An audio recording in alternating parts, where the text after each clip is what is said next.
A very good evening. Can you confirm if I am audible and I have shared the screen?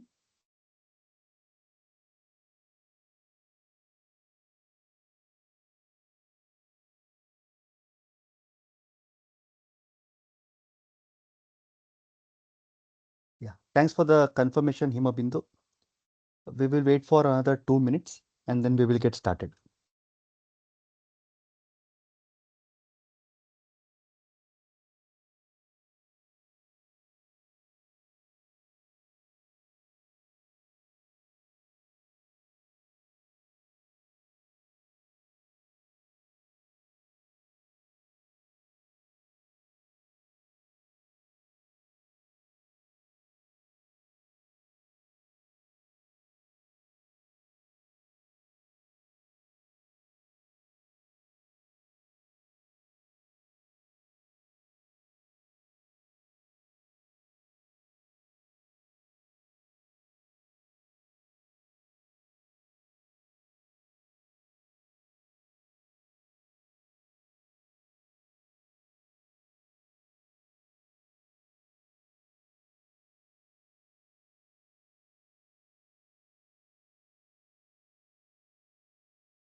A very good evening. Welcome to the 8th session in API-driven Cloud Native Solutions course. In the last class, we were looking into data ops, and then I also completed my demonstration using the Prefect tool. We started with machine learning. So there we discovered what are the different types of problems. One is classification problem, regression problem, and for the classification problem, what were the different kinds of metrics that we can view. One is accuracy, confusion matrix, precision, recall, F1 score. So we did look at a few metrics. So this is where we had stopped in the previous session. Let us continue. Before we move into ML ops, I have one small topic to cover.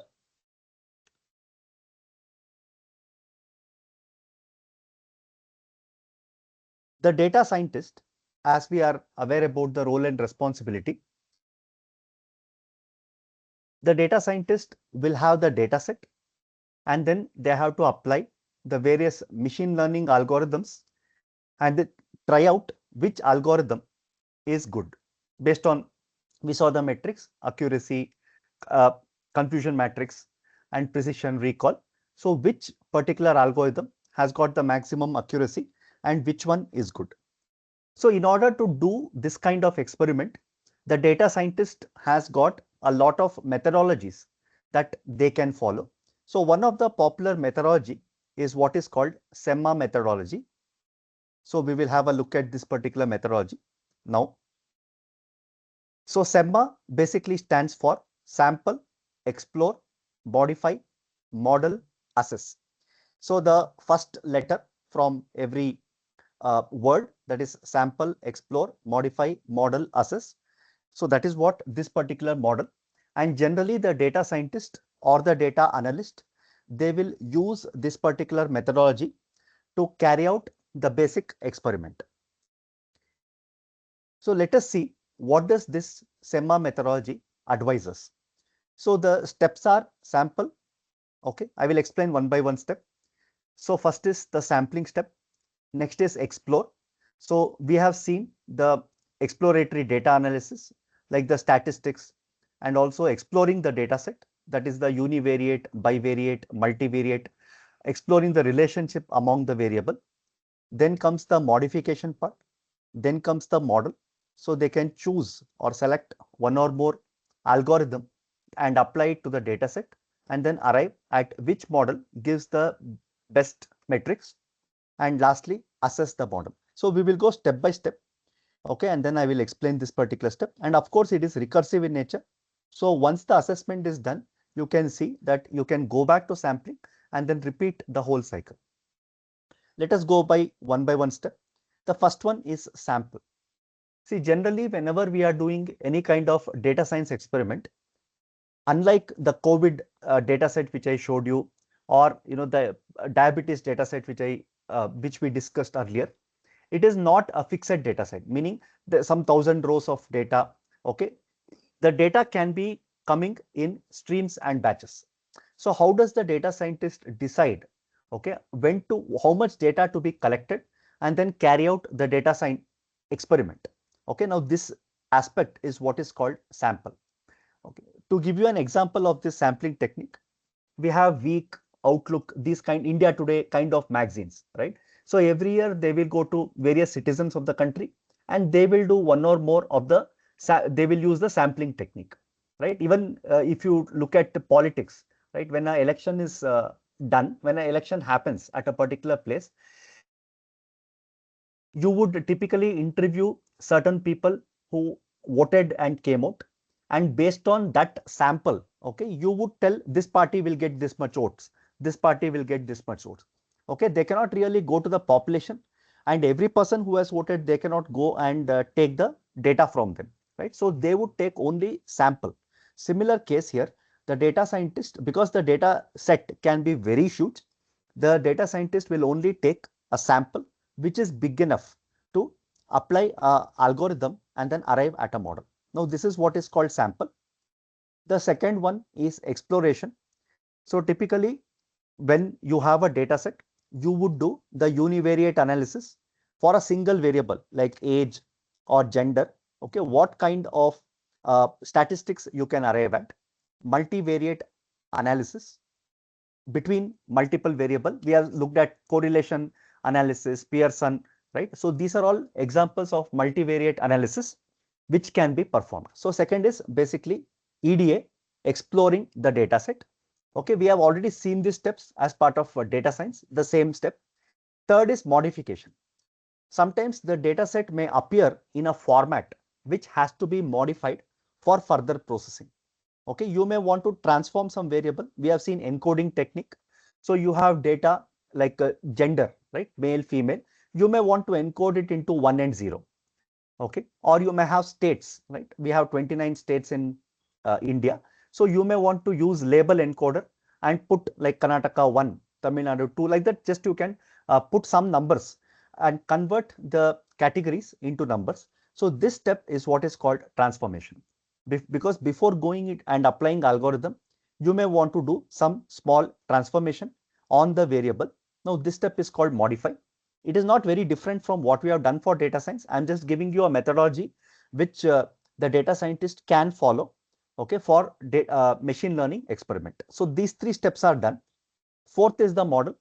So this is where the model, meaning for the data set, okay, various algorithms will be applied. You can use basic machine learning, deep learning, transfer learning. So any of these algorithms can be applied to the data set, which is now pre-processed and ready. And last step is the assess, where the metrics can actually be got. Okay, so you can get the metrics and then identify which is the best model.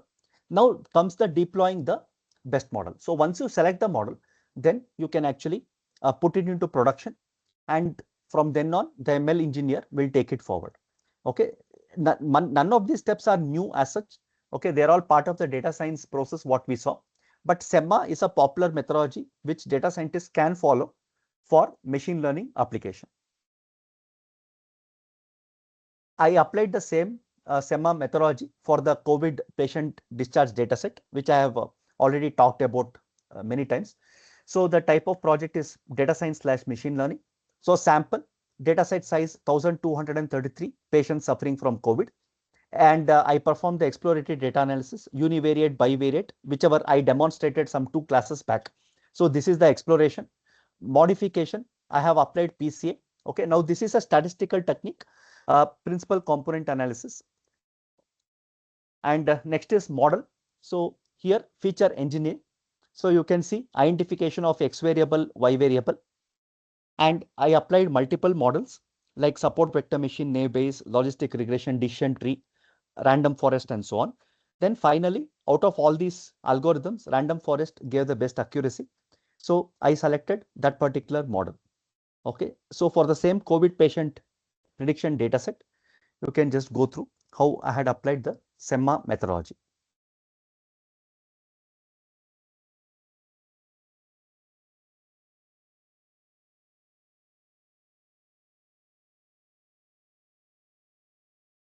Any questions on that?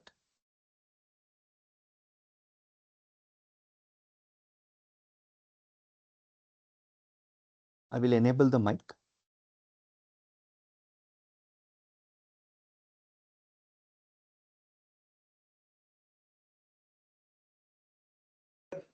How to identify univariate, bivariate, now? Yeah. See, univariate means one variable. Okay. If I go back to that particular data set,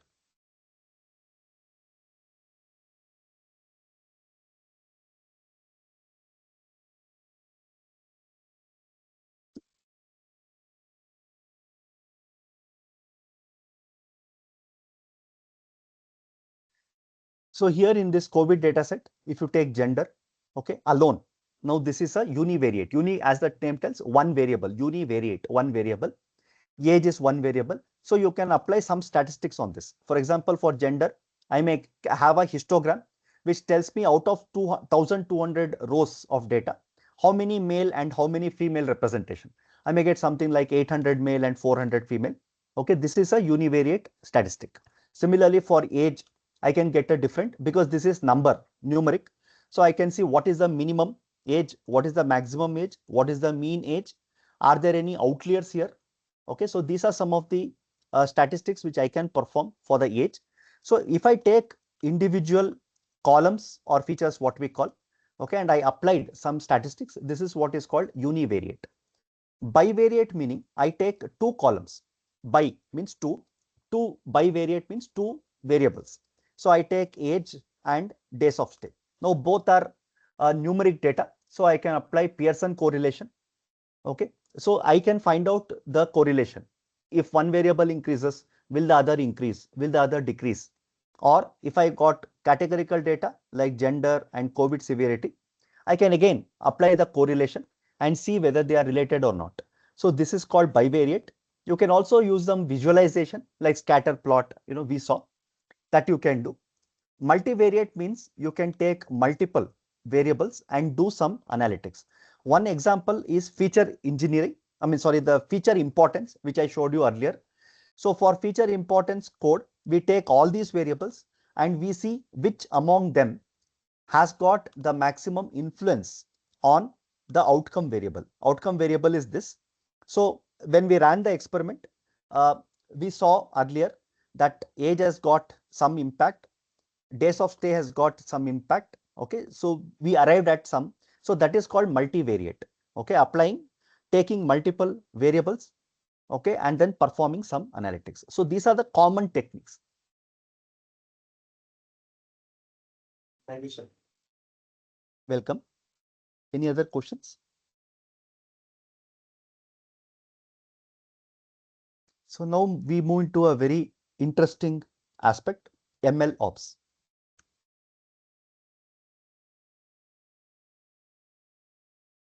So till now we have seen DevOps, we have seen data ops. Now comes ML ops.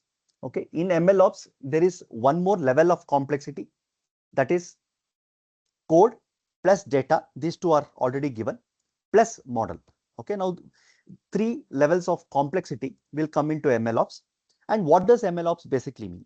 Right? This machine learning experiment, whatever we are doing, okay, we want to automate, streamline all these particular process.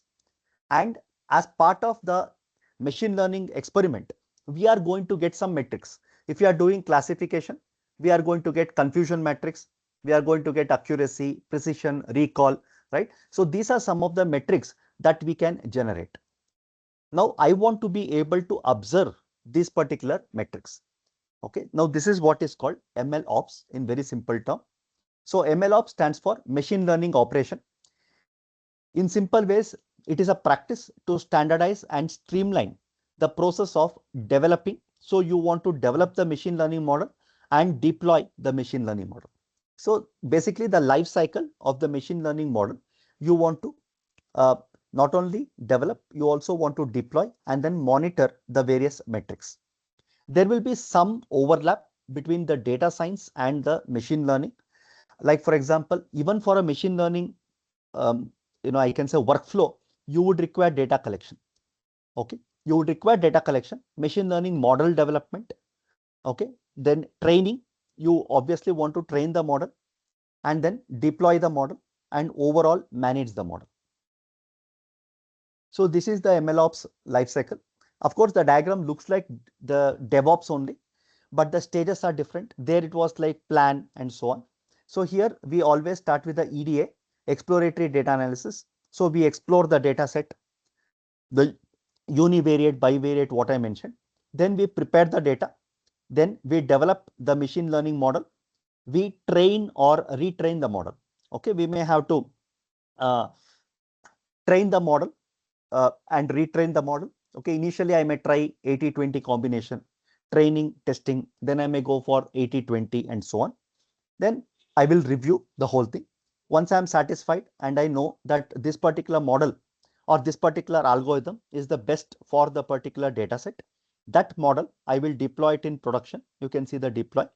And once I deploy, I will use it for inference. So we will infer from the model. Last thing is monitor. So many metrics are being generated.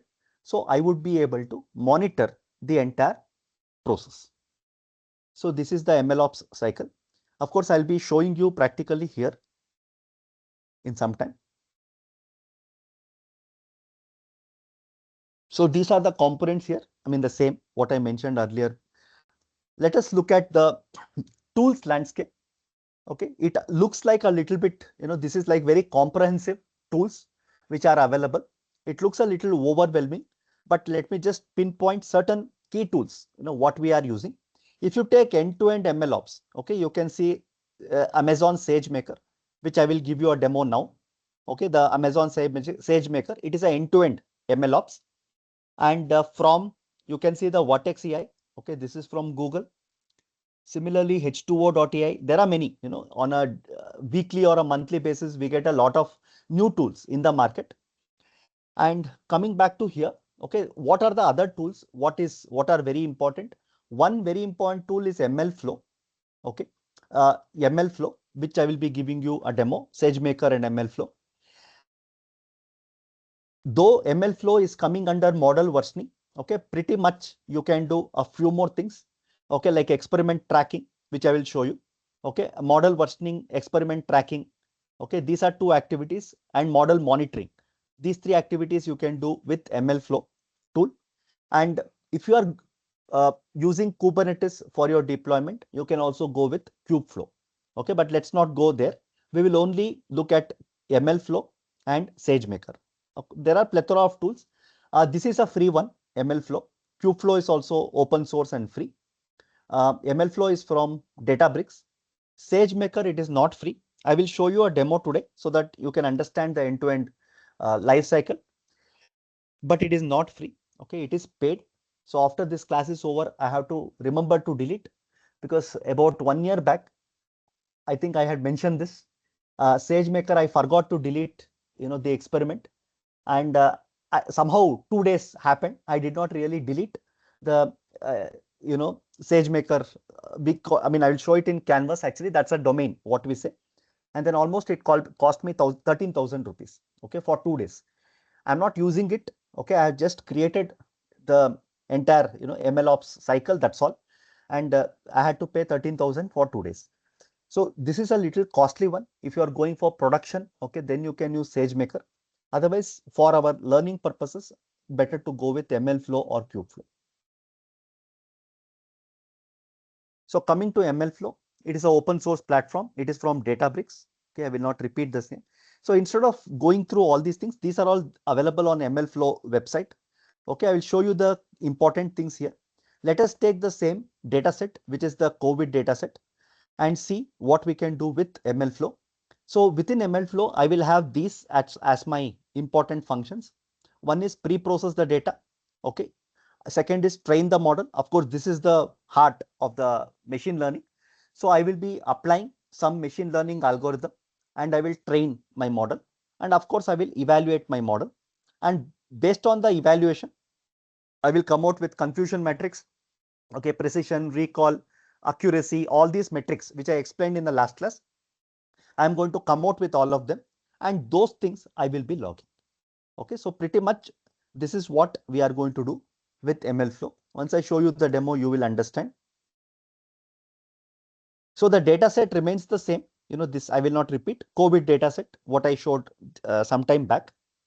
So the code is just a single, I can say main.py file. Okay, it is pretty simple compared to data science. It is not really that complex here. Installation guidelines I have provided here. Pip install ML flow.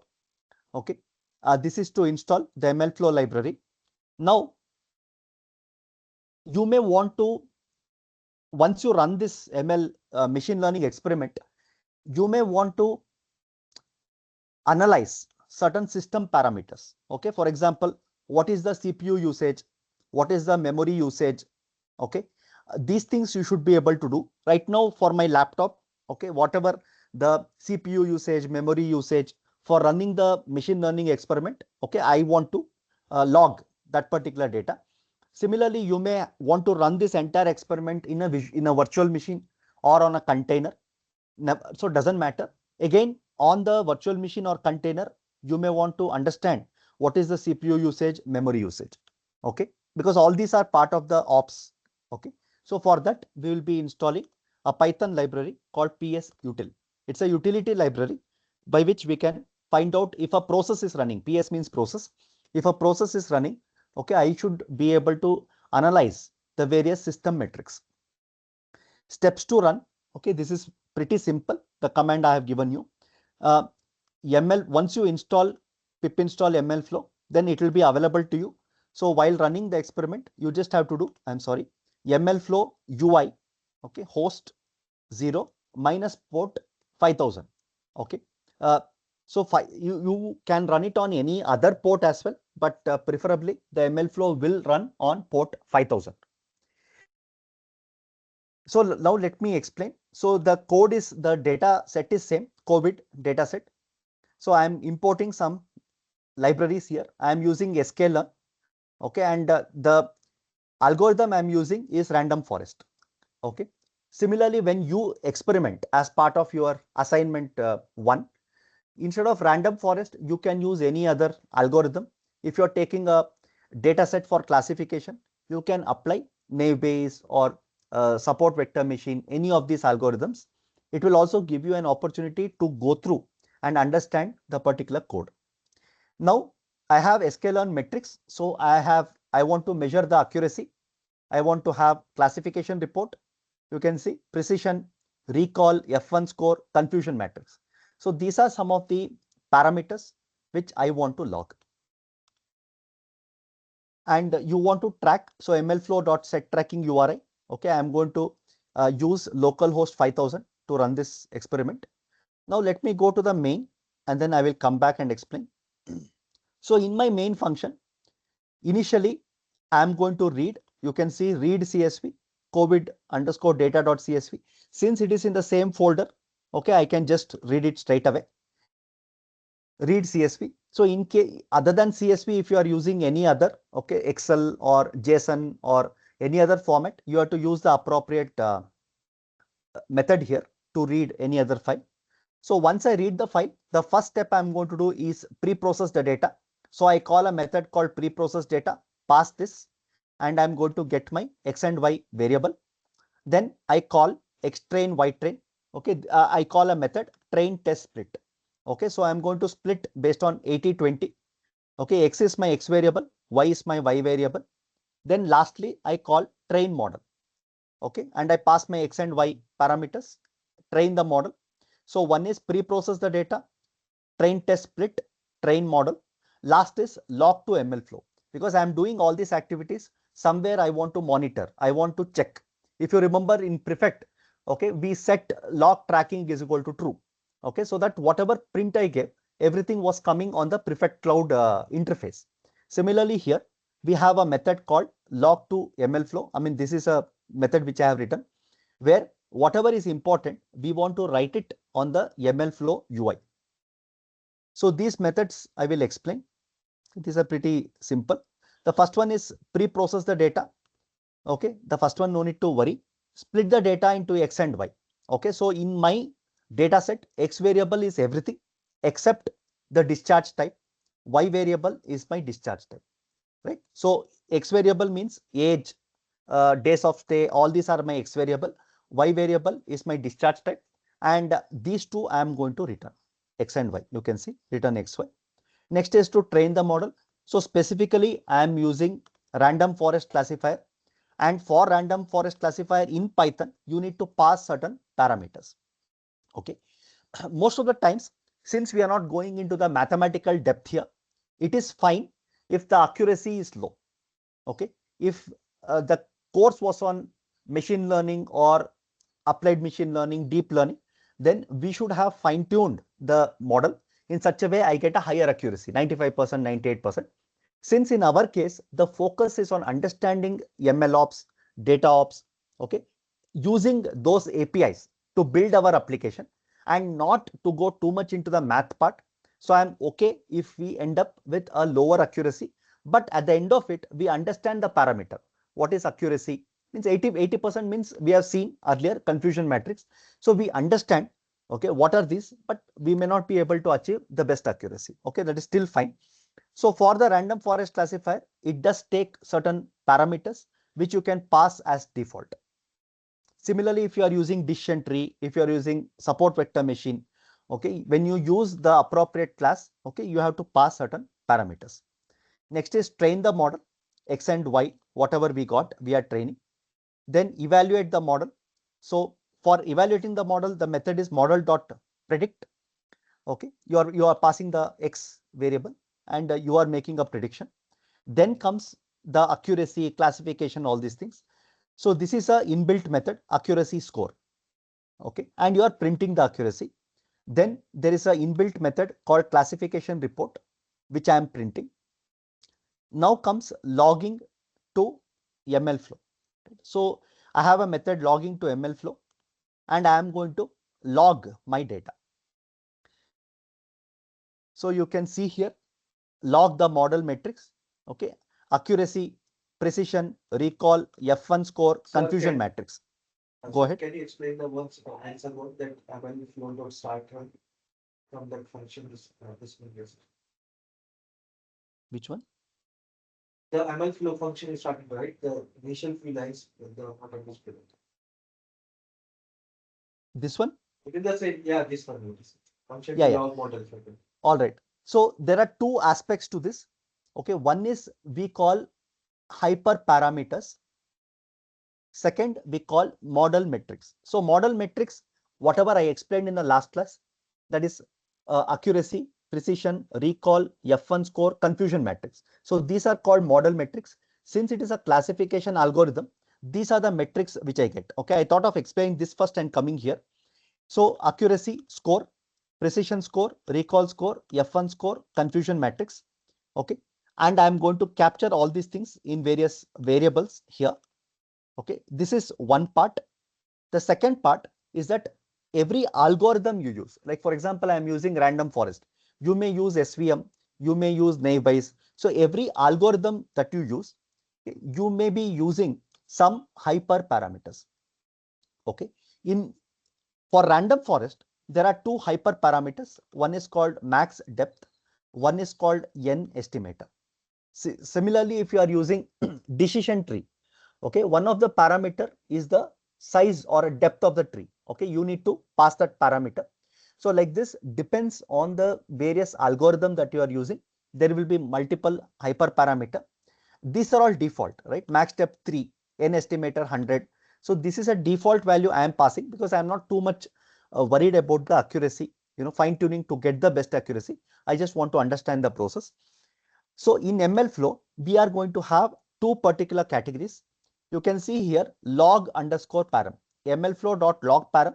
This is algorithm specific. If it is random forest, okay, I am passing max depth n estimator, okay, that I am going to log the parameter. Okay, if I am using decision tree, then other parameters I'll be logging. This is called log hyperparameters or log param. Then once I capture all these things, accuracy, precision, I have one more method in ML flow called log metric. Okay, log parameter, which is hyperparameter specific to the algorithm. Second is log the metric.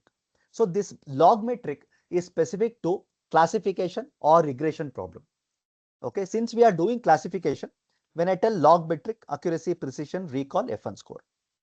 Okay, so these are the two types we have: mlflow.log parameters, mlflow.log metric. Last is the confusion matrix. So I talked about this last class. What is true positive, true negative, false positive, false negative? So when you run this algorithm, you are going to get like an array. So true positive, true negative, false positive, false negative, you are going to get the value. That also you are going to log the metric. So 5 metrics we are logging: accuracy, precision, recall, F1 score, and confusion matrix. Okay. So once we do all these things, next comes monitoring the system parameter. Okay, when I talk about a system, right now I am running this experiment in my laptop. So I want to monitor my CPU usage, memory usage.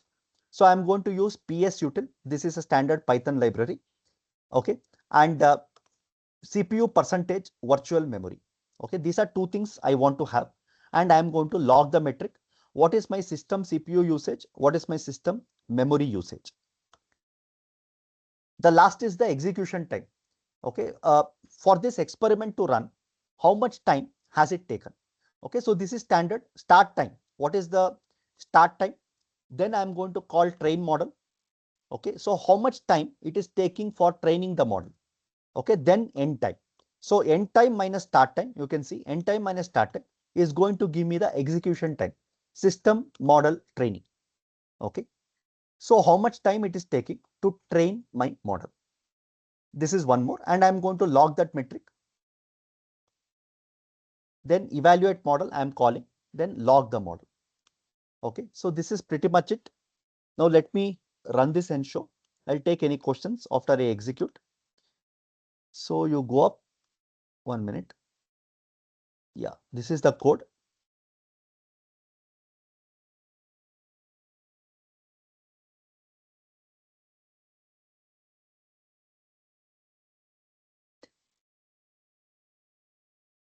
While it is running within the ML flow UI, I can also do this.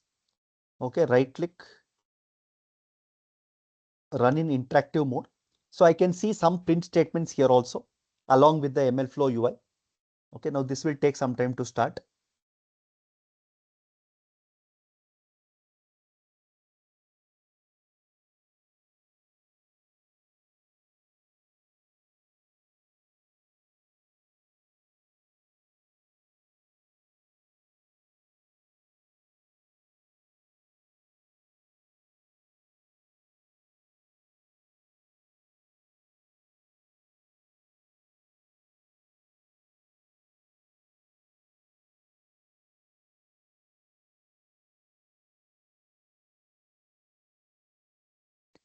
So ML flow is running on port 5000. Okay, I'll just show you in a minute.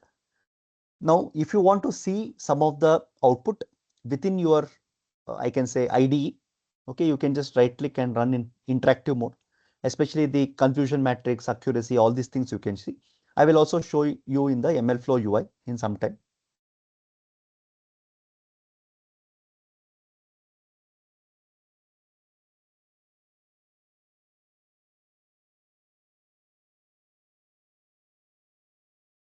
So you can see it is also going to print here the classification report, precision, recall, F1 score. Okay, I will show it in ML flow. Okay, I just wanted to tell you that you can also view this way. Now let us go to the ML flow. It is a localhost 5000.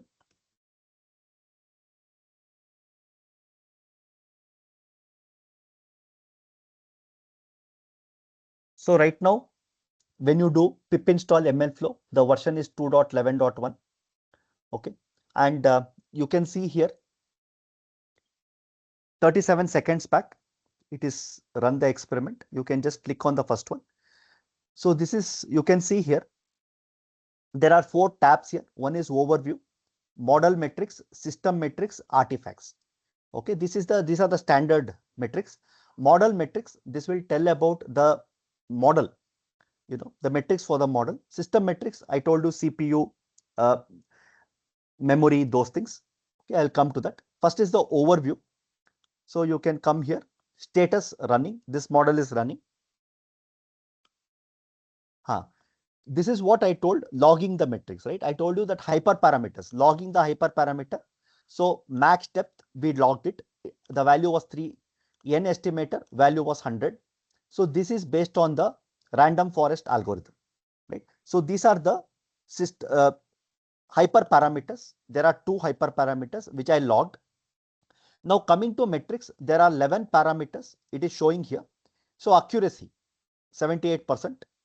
F1 score, false negative, false positive, precision, recall, system CPU usage, right? We used PS util, so 62.1. System memory usage, 93%. System model training, it took 0.15 seconds to train the model. True negative, true positive. So false positive, false negative, true positive. Then these are the metrics: accuracy, F1 score, false, then precision, recall. Then some system metrics, system CPU usage, memory usage. Okay. Then what is the time it took for model training? So these are some of the metrics which we were interested. So you can see it here. Right? How did all these things appear? So hyperparameter, this is the code we wrote.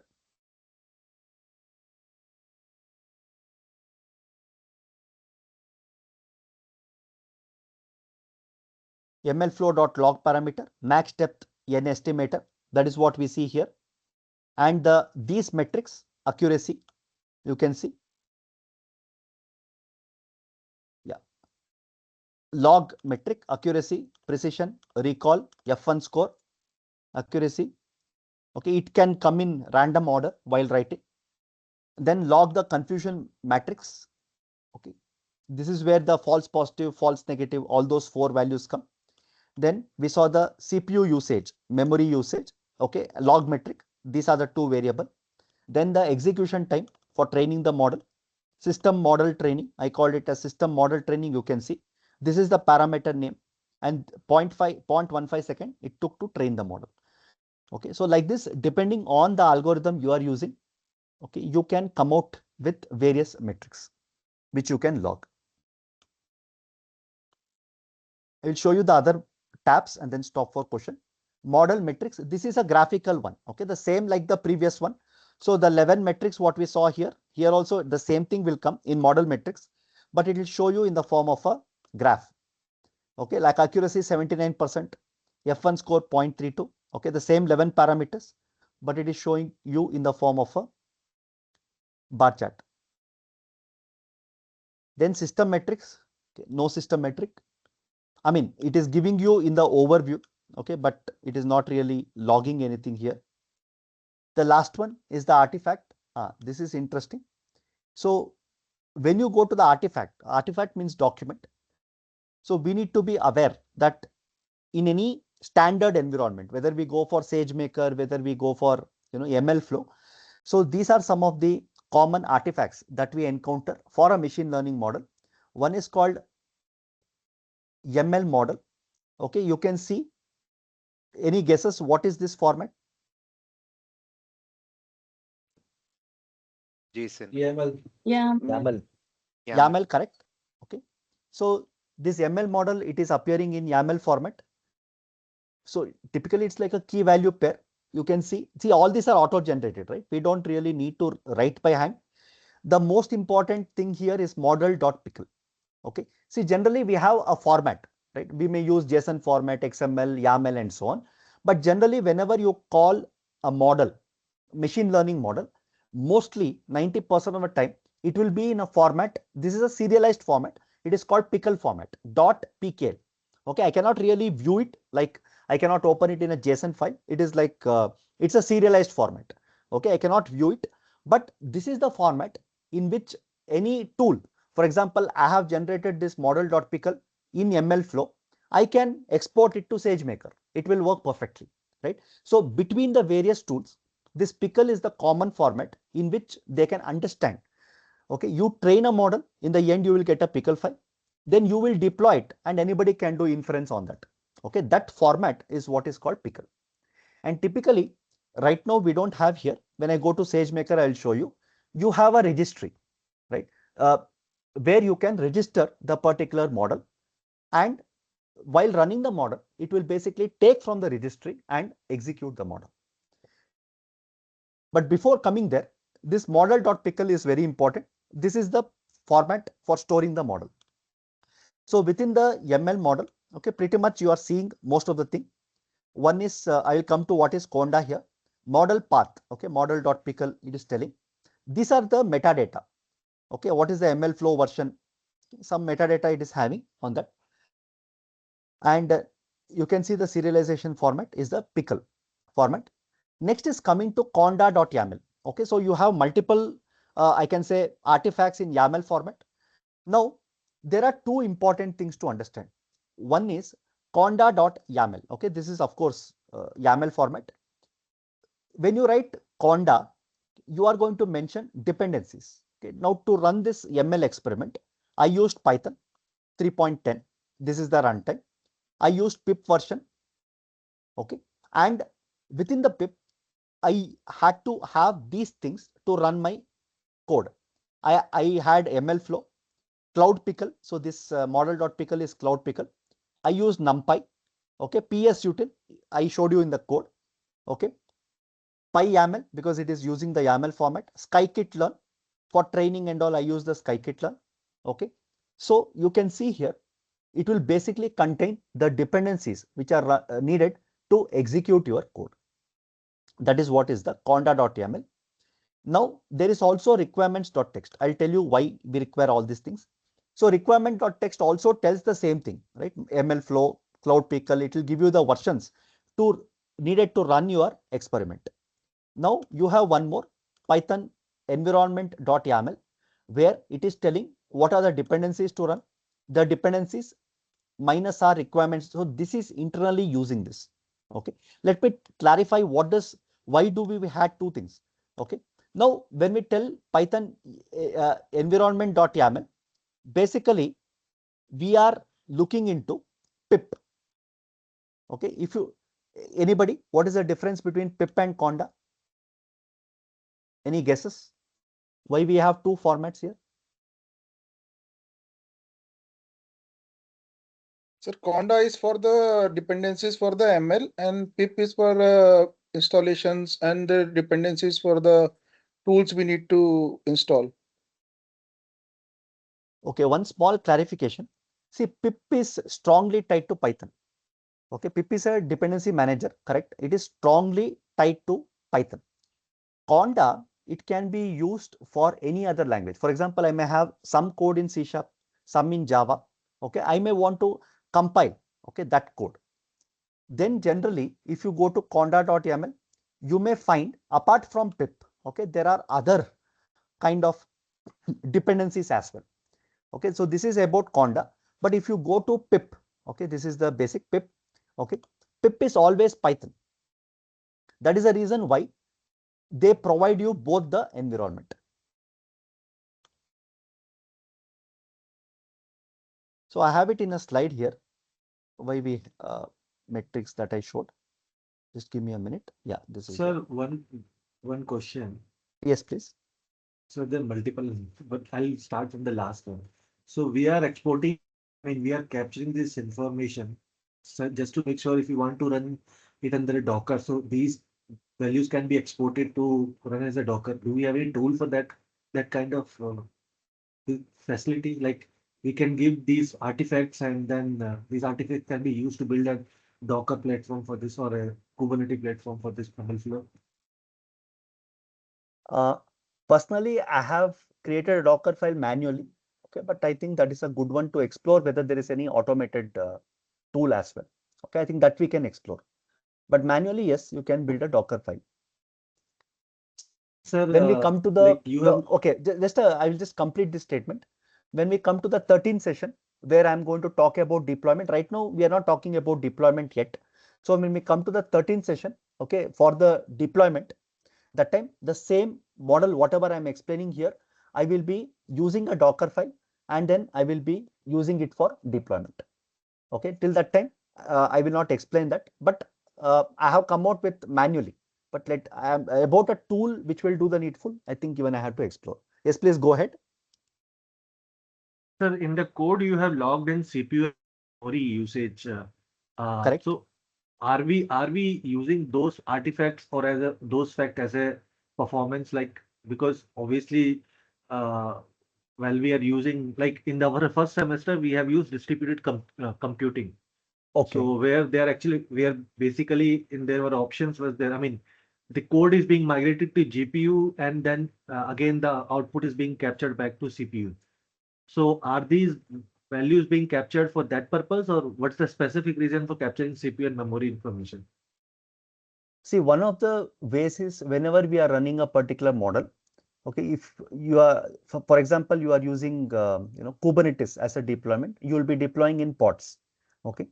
So whenever you are deploying a pod in a particular node, okay, you may want to capture the system details, whether the memory aspect, the CPU, because when we are doing machine learning model training, okay, that is the reason I showed that the end time minus start time, how much time it is taking for a model to train. Okay, so we need to be able to capture the system parameters. Okay, system meaning it can be a virtual machine, it can be a container, anything. Okay, whichever the device, how much time it is taking. That is the whole aspect. This is a part of the ops, actually, operations. Okay, just to check that how many RAM CPUs you That's all. so Yes, that yes. we can use. Because while we are Okay. training, otherwise it will be very, very, sometimes it can be compute intensive. Okay. It may go outside the boundary. So I should be able to see this particular model training, how much time it is taking. Okay. Sir, then the last question is that in the ex while we were executing, right? We saw we have captured information like accuracy on those. So Yeah. what I mean to ask is that the example you have shown, right? If I extrapolate that particular example to a situation where we are analyzing incident data, will it be able to predict that it will it be able to do a predictive analysis saying that, okay, because so and so incident have been so and so problem, there might be situation this will create another outage in future, something of that sort.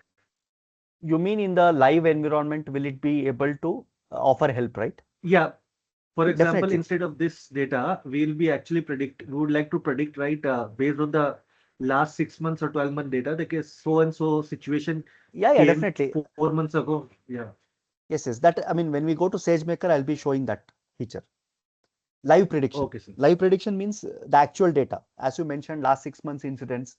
You are going to train your model, that is one part. But you are going to supply some live data and then you want to see the predictions at runtime, or I can say live. Yes, sir. I'll show you that. Yeah. Yes, sir. No. So here I have just mentioned pip is a package manager only for Python. Conda is a multi-language package manager. It resolves dependencies across the language.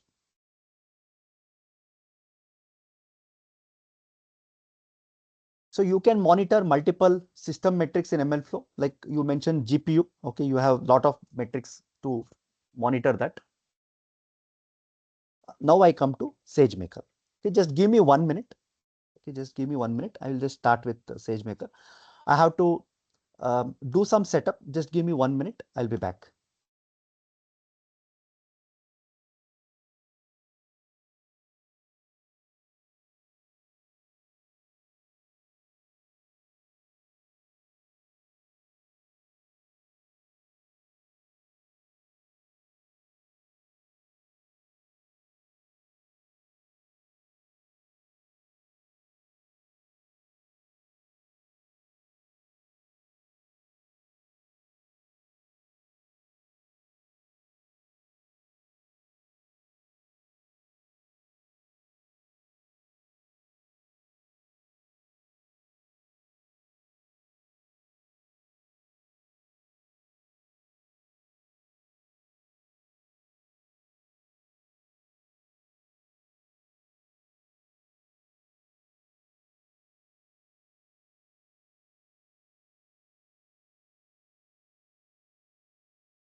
Any other questions?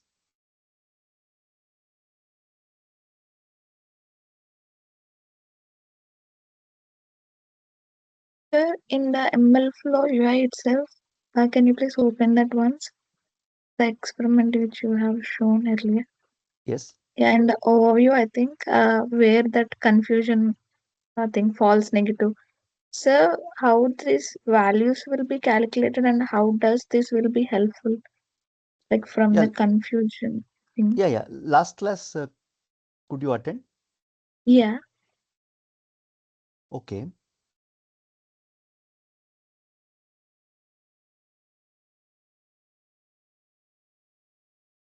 So I saw this. yeah. Actually, this is what it is going to give you the value on. So right now, it is a COVID data set, right? I have got Yeah. recovered and I have got expired as to my two value.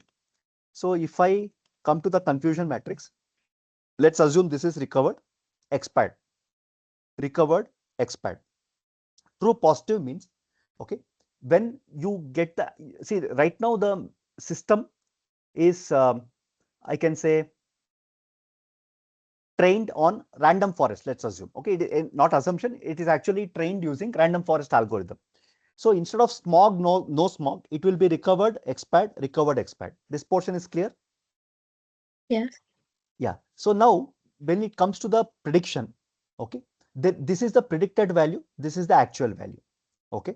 Now, out of 1200 rows of data, let's assume the system will keep 1000 rows for training, 200 rows for prediction. This is not the live prediction, meaning a patient actually walks into the hospital. We are going to apply this model, okay, using some web app or mobile app. And then at runtime, we are going to see whether the person will recover or expire. Okay, it is not the live. Okay, this is a part of train test procedure, okay, which happens internally. So if you are training the machine on 1200 rows of data, if you are giving 80-20 split, it may split into 1000 for training and 200 for prediction.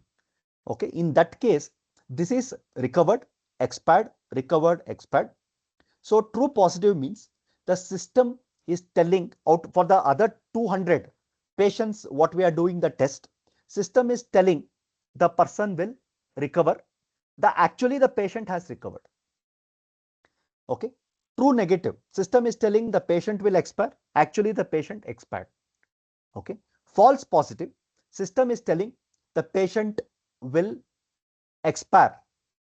Okay, sorry, system is telling the patient will recover, in reality the patient has expired. Okay, this is false positive. False negative means system is telling, okay, the patient will expire, the person has survived. Now when we apply random forest algorithm, we are going to get these values. That is what we say, one, whatever was represented here, right? So it is this value. Now you are getting this. Yeah, I understood the concepts for concept, but didn't get like how these numbers like 148, 192. That I didn't understand, sir. Actually. See, calculation I have given here. Okay, in that Okay, this is from how. this. Yeah. Uh-huh. I mean, if you want, not now, maybe I can take the 1200 rows and explain this calculation. But you can actually work out, I mean, this, okay, for this sample, 1022 860. Okay, if you apply this, Yes, sir. all Sorry, this, sorry. okay, I forgot this calculation part. Actually, ah, I kept only. I remember the okay, okay, concept part only. okay. Actually, if you apply, it is the same. Okay. Understood. Okay, fine. Sir, I had a quick question on the confusion matrix aspect. Yes, So, please. this works for a bivariate data set where it is like one or zero case, right? But what if there is a multivariate data set where more than two possibilities are there? So, in that case, what does the confusion matrix look like? It still is the same. Okay, you can have Okay, 3 by 3, 4 by 4, any number. okay, If you are interested, I can share that also, because in data science, one of the courses we teach that. Right now, because we are doing, 2 by 2 only, I am telling, a required, expired, okay, or is diabetic, not diabetic. We are only showing two value, okay, that you yeah, rightly mentioned, binary. But if it is like 3, 4, a number of variable, Okay, definitely confusion matrix is available for any number also. Got it. The Got it. calculation remains same, okay, but the way of arriving at the numbers slightly differ. Okay. Thank you, sir. So one more suggestion, like a kind of off track of what we're discussing is, since we have the midsem coming around the corner, like will we have a brush up or like a session to take a look at anything that can help us in the exam? Yeah, today only last 10 minutes I have reserved for that. This is the last Okay. eighth session, right? Yeah. So next week is your exam. Yeah. So I don't think there is extra time. So today last 10 minutes I will be talking about the exam. Okay. Okay, please Thank remind you. me at 7:40. One Yeah. more hour after now. All right. So See, sorry my to ask. cases, yeah, please go ahead. No, sir. Maybe you have covered this, but just wanted to reconfirm. So today's topics are gonna come in the exam, right? But not the code and all. See, I will not ask because code I will be asking you in your assignment. Already I have given you the assignment. So none of the code I will ask you. The questions will be a little, what I can say, application oriented, case oriented, or I can say scenario oriented. Okay, you might have faced these things, I mean, in your previous semesters also at bits. Yes, sir. So, but today till ML Ops, whatever we have covered will be part of it, right? Yeah, yeah. So to give you till this lecture, okay, meaning session, this is the session 7 lecture actually. So one more I am going to cover, which is SageMaker. Okay, till here only will be there for your midterm. Anyway, tomorrow I'll send you an announcement. Okay, so that everybody is on the same page. So the session 8, okay, whatever we are going to start now, I mean, maybe if I have time, I'll start, but that will not be there for your midterm. Only till MLOps, including MLOps. Okay, this is the last for your midterm. So, today's, I mean, again, today's session, complete session will be there till exam, right? Not the entire session. I'm going to cover, I covered MLOps. So SageMaker, I'm going to show you a demo only till here. Okay. I'm going to start with the next lecture, but that will not be there. The AI part. Okay, so if I want to break it into, okay, I'll just show you one.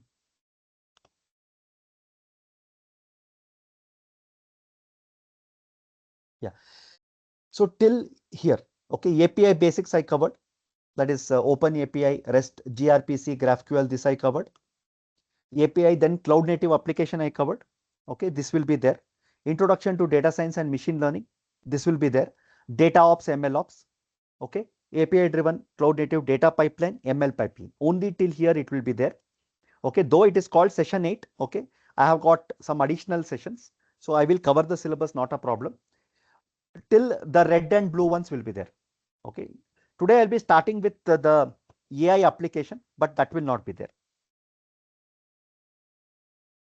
Sir, one more question, not related to the midsem, but in the next part of the sessions, right? 9, 10, 11, 12, where you have mentioned RAG and all. So you'll also be covering the vector database, right? I think you right. already said that, right? Phase How or to, yeah, okay. we'll be Got it, covering sir. that. Yeah, and maybe how they are stored and overview and all those stuff, right? Like how you can improve the efficiency of searching and all those stuff. Will that be part of that? No, not too much into that, but it will all be Okay. practical oriented, where you will develop your own RAG model.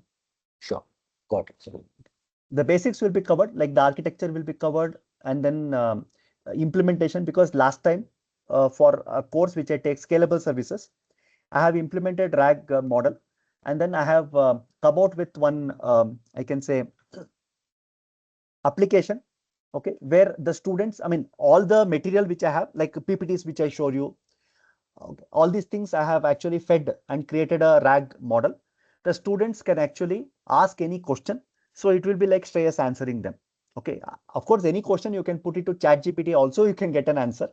But because it is a RAG pipeline, okay, which is trained on the material which I have for a particular course, okay, and it is trained on that. So any student is asking any question, it is like Shreyas answering the question. So that also I will demonstrate.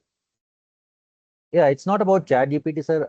The reason for RAG is basically for security also. If you don't want Correct. yeah. Your confidential data. Yeah, to go out and all.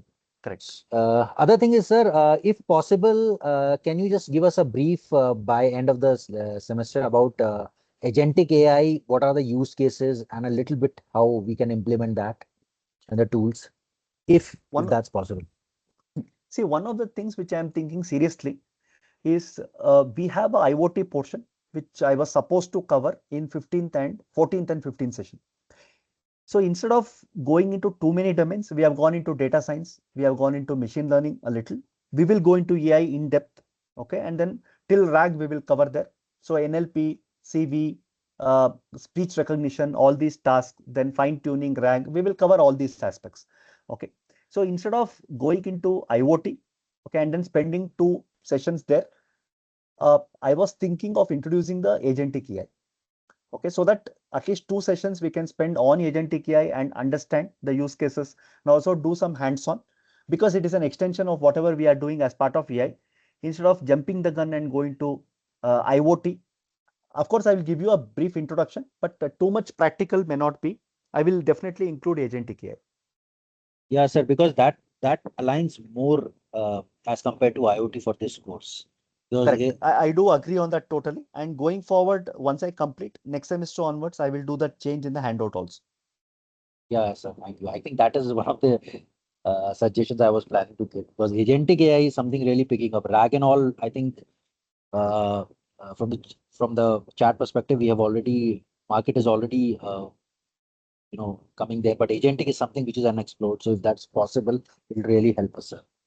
But that's Definitely. my proposition. Thank you, sir. No. Yeah, definitely. Actually, to make a point here, last 2 years we have changed a lot of about this particular course, because you can see the rapid way in which this particular industry is going. And when we talk about cloud native APIs, okay, because most of the AI APIs that we talk about, 8th session onwards, okay, or 9th session onwards, all of them are cloud native APIs, because somebody would develop it as Gemini, as ChatGPT, and then they will deploy it somewhere. We are just leveraging those APIs and utilizing it for our applications. Okay, so this is exactly what we are doing, and I will be covering agentic AI also. Thank you, All sir. right, any other questions before we move further? So next, let us look at one. Yeah, please go ahead. So there are many questions, but I think better they'll be answered by ourselves by running these. If you have any question, you can ask, not a problem. Actually, sir, so we are able to. Because I'm new to this, I'm able to understand overview how it's going, but then it's not the implementation detail will only comes when we have to run this. So that's why I'm refraining myself asking some questions, but there are many. See, there are two things. One is I will be sharing the code, okay, as I always share. So you can run this experiment as I'm showing. Whatever I am showing, you can run the same. You can verify. One. Second, purposely I'm giving the assignment on that. Okay, so one is data ops, one is ML ops. I'm giving you the assignment. So that is for you to explore.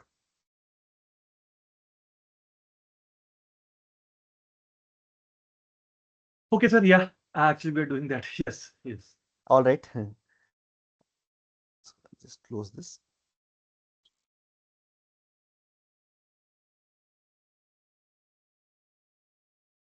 So next, coming to SageMaker. So Amazon SageMaker is as we saw, it is an end-to-end tool for MLOps.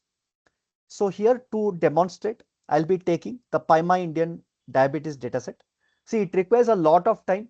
Okay, today almost 2 hours I have taken to set up the SageMaker in order to demonstrate for you. Okay, like MLOps, I just directly ran and then show it to you. Okay, SageMaker doesn't work that way. It takes a lot of time for me to set up. So that way, I have already set it up. I didn't want to show the same COVID dataset, which I showed in MLOps and DataOps. So I just took another dataset, which is diabetes dataset, which I showed it earlier. So what we are going to do here is that the same steps which I mentioned in SEMA, okay, one is the dataset, one is the model building, okay, model registry, all these things I will explain. So I think instead of showing you, I will directly go here. I have just one slide before I go further. Yeah. See, SageMaker comes in 2 versions. One is called Canvas and one is called Studio. So the word studio, all of us know, it is an IDE which is available within the AWS environment, where we can write code. For example, MLOps, I showed you handwritten code. Okay, we can use it for building, training, deploying the machine learning model. So it will provide you the Jupyter notebook, okay, where you can write the code and then you can run your experiment. So this is the studio part. So I have chosen, because I showed you the code for MLOps, I am choosing the Canvas option. Okay, Canvas is a low code, no code interface. Okay, you can just drag and drop, and then you will be able to create the MLOps experiment. Okay, so for I'm going to show you the canvas here. So this is how the MLOps look like. Just like the ML flow in SageMaker, we call it as an experiment. Okay, so every MLOps project that we undertake, it is called an experiment. And the first step here is model training. So I should have some data set. Okay, once I have the data set, I will have some algorithm on which I will train. This is called model training. You can see here. And model training will include evaluation also. Okay, you will evaluate the model. Once the model is ready, you are going to put it into what is called a model registry. Okay, internally, if you see, a model registry is nothing but a S3. In AWS, we have the S3. Okay, so this model will sit in a S3. Okay, now this is called a model registry. So once the model sits in the model registry, we call it as a deployment. Okay, then we can take from the model registry and we can deploy it within the SageMaker environment. And once it is deployed, we can use it for inference. Okay, so any end user can actually talk to the API endpoint, and then they can get their prediction.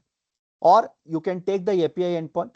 You are developing a mobile app or a web application. You can integrate the API endpoint with your application so that you can capture the live data, okay, from a patient or from retail anywhere, and then you can apply this particular model, get the prediction.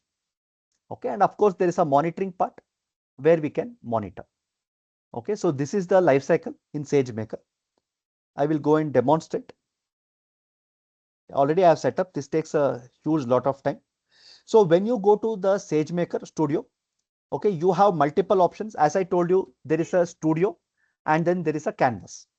Okay, you also have Jupyter Studio where you can write Python code. You have a R Studio where you can write R code. It also supports ML flow. So whatever I showed you in ML flow as local, you can just click on this and do the same experiment. Okay, all the tracking, everything remains the same, but instead of localhost 5000, okay, we are going to have the AWS endpoint. That is the only difference. But right now I am going to show you what is called canvas.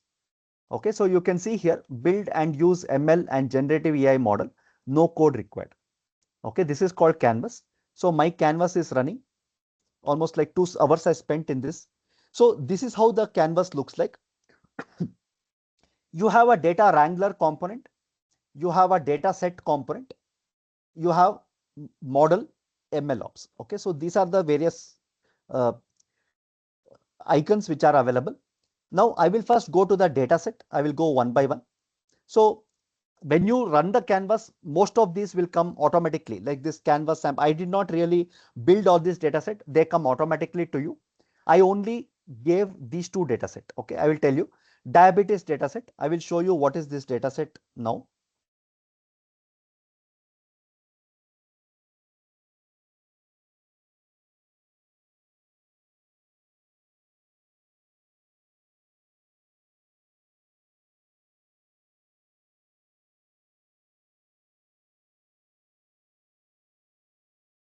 So this is the diabetes data set.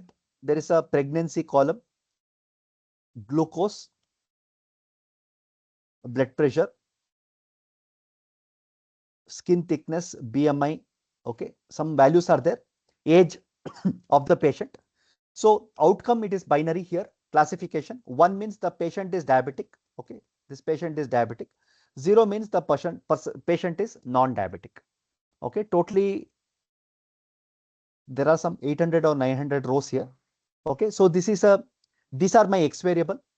and this is my y variable. Okay, so this is my data set. So first I am going to upload the data set here. Okay, I have already done this. You can go like this, import data. Okay, tabular data, you can choose the data and then you can upload. Okay, so this is the diabetes data set which I have uploaded. You can just preview the rows here. Okay, the same thing which I showed you. You can just preview the data set. Okay, this is the first step I have done, data set. Next is the data wrangler. So once you have your data set, I will show it within this. So next is the my model here. I have created the model. I'll tell you how to create. You can do like this. You can go to model. You can give any name here. It will ask you what is the problem you want to solve. So you can see here predictive analysis. You can read the description. Build models using tabular dataset like the CSV one I had to predict single or multiple category. Right now I had a two category. One is recovered expat.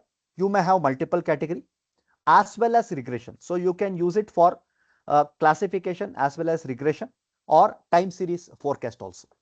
So if your data set is that kind, you can use predictive analysis, image analysis. If you have some image data set, you can go here. If you have text only data, you can go here. Okay, last one we will see later. So I chose predictive analysis. Okay, so once I chose predictive analysis, this is my data set. Okay, I'll just click here. Yeah, this is how it looks like. I will show you step by step.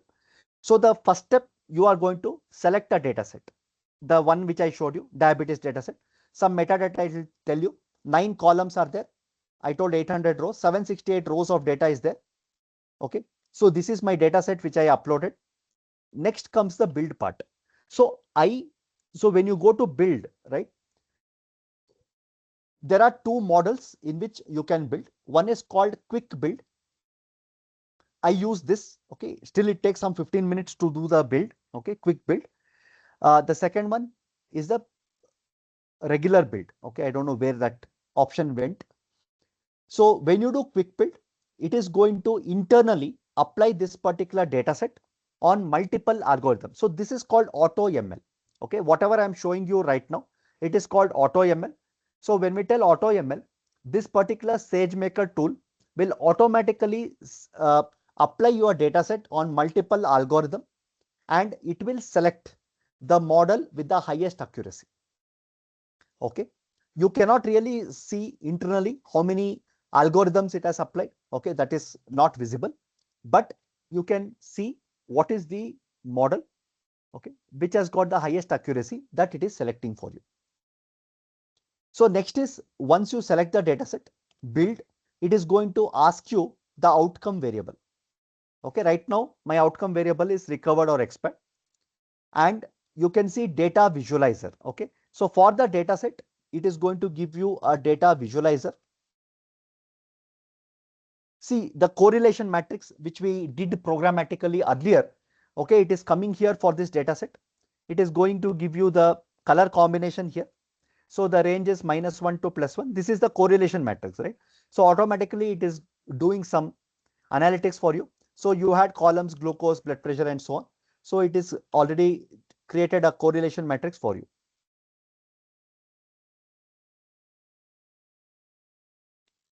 So if you want some other visualization, okay, scatter plot and all, you can drag and drop and you can create. It has got a wide range of options here for visualizing the data. One more is, yeah, configure model. This is the second step. The third one is analyze. Yeah, this is where I told you. So I use the quick build. You also have standard build. So if you go to standard build, it will take up to 45 minutes to 1 hour. Okay. In quick build, okay, it will choose some 3 algorithms and then it will give you a model. So you can see once I did the accuracy 81.81%, it doesn't tell which model or which algorithm it used. Okay, the F1 score it will give you 0.759. So it will tell you the model predicts the correct outcome 81% of the time. Okay, but it will not tell you which model. If you are going for standard build, it will take up to 45 minutes. Huh?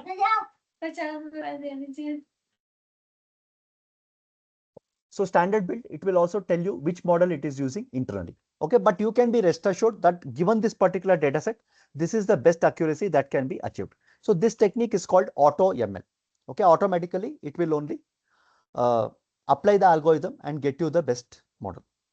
Okay, then you have some scoring here, predictions, correct, incorrect. Okay, advanced metrics. This is where I wanted to show you. So confusion matrix, like, not sure whether it is visible. I'll try to put everything in one screen.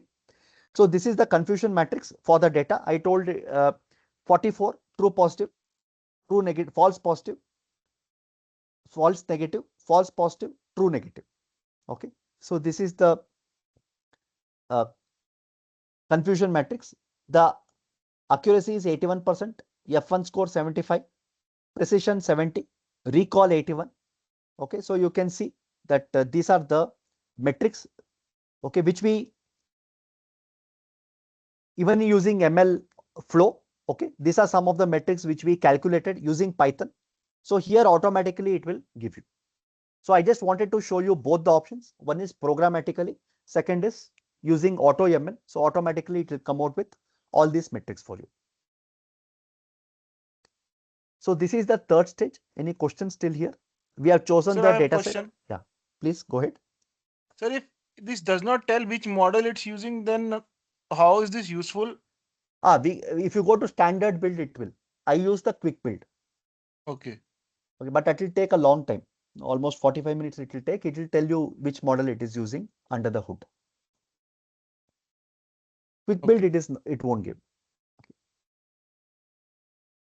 And sir, actually, this we will not have any control over feature engineering, right? Like from domain point of view, if some particular feature has to be created, we cannot do such a thing here in either the standard or the other one as well. Right. In this, we don't have that. That's why this canvas, okay, it is the SageMaker canvas is a auto ML model. If you want control, you have to go to SageMaker Studio.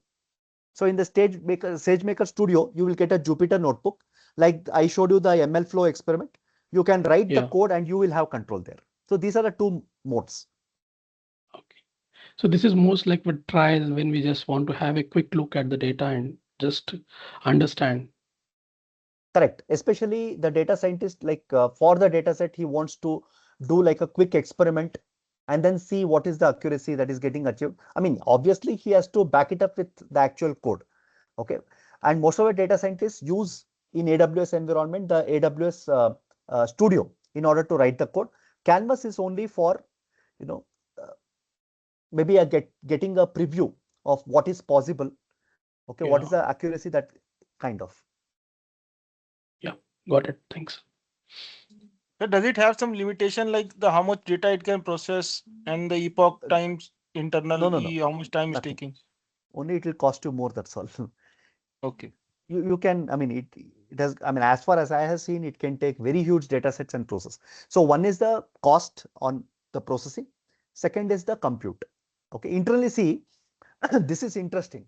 In AWS, they give you various kinds of virtual machine, right? T2 micro, T2 nano. These have got one vCPU, you know, and some memory. Then you have the C series machine, you have X series machine, you have M series machine, you have so many things.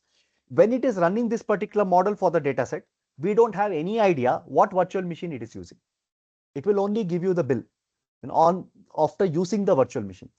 So right now, I don't think the data set is small, so it may not really use a very high-end machine. Maybe a T series or a C series would do. But if the data set size is large, if you are having something like an image data set, which is about 1 million images you are having, then definitely it will go for a high-end compute, maybe a cluster of machines under the hood. Okay, but we only come to know it will take more time and then cost maybe more. That's all. Yeah, it actually was very costly for us on one of the instances. We just ran a rule-based engine. We started to explore an ML model, but it did not work. So we we went back to rule-based engine, but we were still using SageMaker because client was interested. So we were using it for 1 month. eventually some senior solution architect came back saying you are just running a rule-based engine, and the bill is $7,000. Oh my So you God. have to Okay. move to some other service. So this SageMaker is like very costly, and only way if we need we have to use it. Correct. It is very costly. So as I told last time, like almost 13,000 I paid for because this was running for 2 days. I forgot to delete. That way it is pretty costly. But were you using the Canvas or the Studio? We were using Studio, not the Studio only, Canvas. right? Okay. Yeah.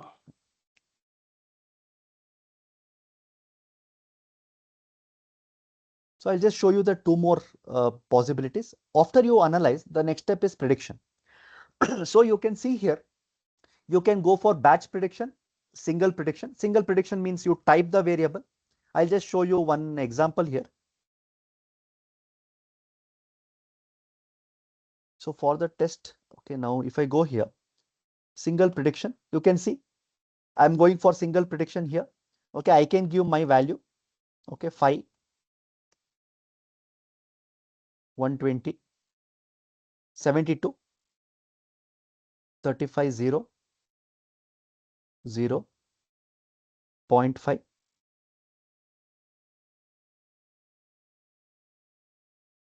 Diabetes is 0.5. Okay, 0.5.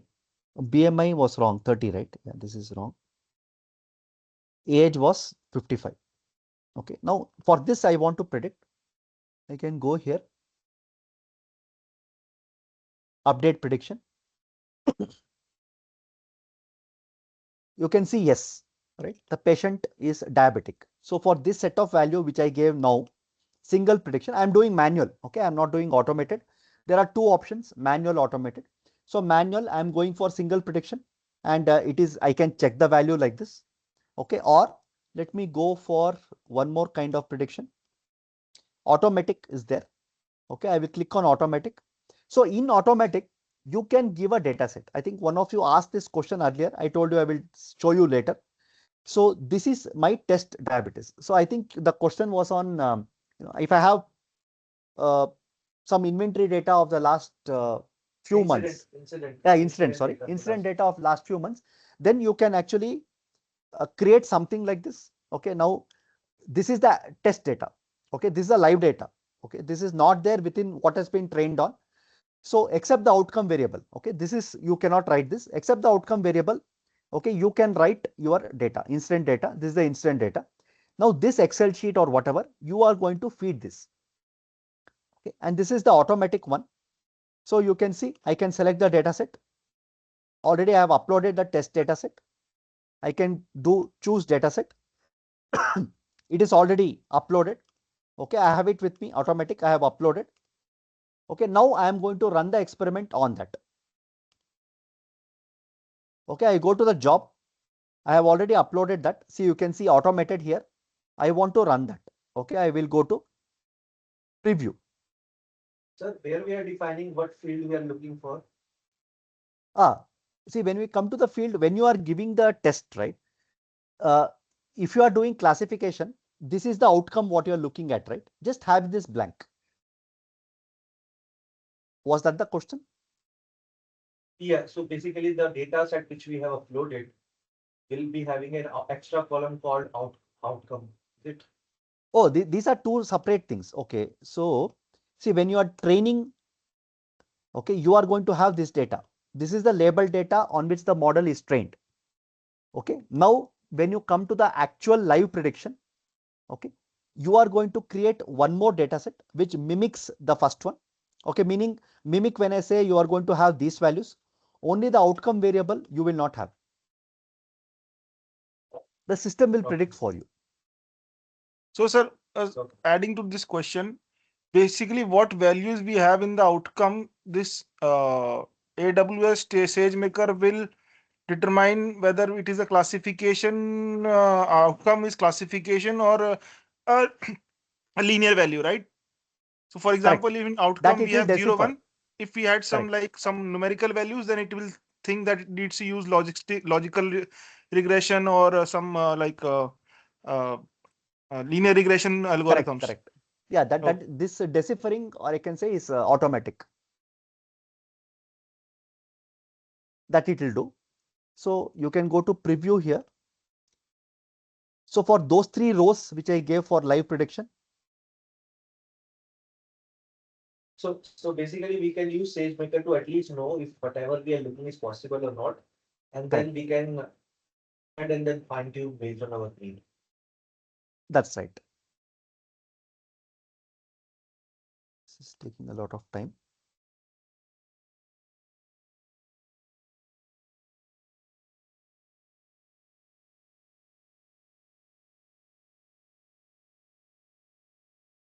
One extra question. So Yeah, please. assuming that the incident analysis data have multiple types, right? Sometimes it's an alphanumeric, sometimes it's numeric, sometimes it's text data. When it comes to identify, when we feed this data to the whatever ML flow or SageMaker, how it will be able to identify or infer based on the text data. Because So, okay, if it is ML flow, okay, you need to write the code. For example, we have got encoding, right? So to convert text data to numeric value, so that code you have to write there. But if it is SageMaker, okay, automatically it will be the encoding. If you're using Canvas, it will do all those things automatically for you. again, sir, for example, somebody closed the ticket saying that this may create a P1 in future. It will not be able to analyze that, right? Because that will be a text analysis. Can you repeat that question? For example, if I analyze 6 months data and there are some tickets saying that if this is not solved in future, that may create a P1 in future. But that's a text data, right? It will not be able to interpret that data and give some prediction based on that. See, these basic ML models cannot do that. But if you go to transfer learning, it can. Okay. Okay, when we look at the natural language processing, okay, lot has advanced. It is able to understand the data better. But through basic machine learning, structured data, if you are taking as a data set, it can't.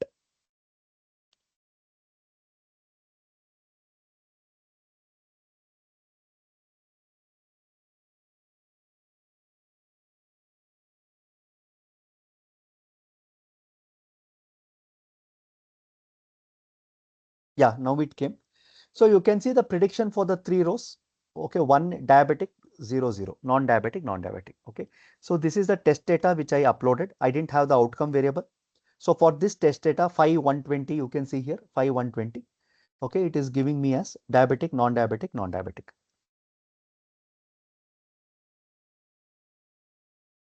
Thank you, sir. Okay, so this is automatic, meaning whenever there is any change of data set, all we need to do is upload the new data set. Okay, for example, you can see here, this is the training data set, diabetes data set. This is the testing meaning live testing. So if you are having, this is where you can do the ingestion. Okay, any live data set you want for testing, you can put it in the batch mode. There is a batch mode, there is a single, mode where you can put it, and then it will take it up for prediction. Okay, so manual, automatic, this is where you can take it for production. The last one, I cannot demonstrate the deploy. Only for quick build, deploy is not available. Okay, if I had gone for the standard, which took about 45 minutes, deploy was available. But I will show you the code. So once we do the deploy, okay, now it is not possible as I mentioned because I was using the quick one. But last year when I showed to the students, I had gone for the standard deploy. So I have the code, okay, how to access this, because ultimately when you deploy, you will get a API endpoint. Okay, and you can programmatically access the API endpoint.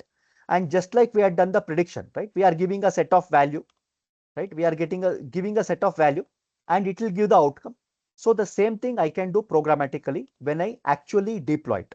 So I have the code to show you that, okay, which I will show you right now.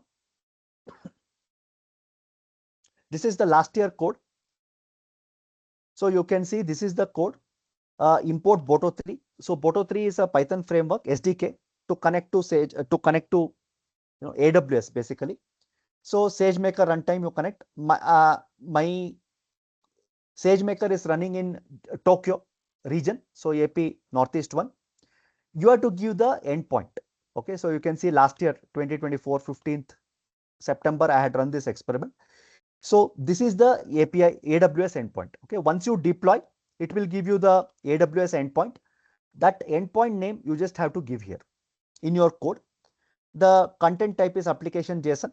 Okay, endpoint name content features. Okay, now you have to give the features, right? 5130.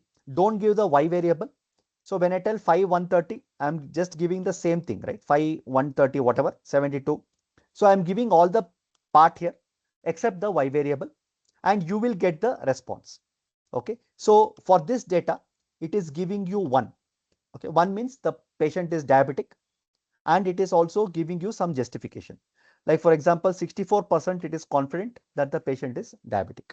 So the output is a JSON variable where it is giving you 1. Now this code you can, I mean, you can have a mobile app, you can have anything. You can have a user interface where you are capturing this detail.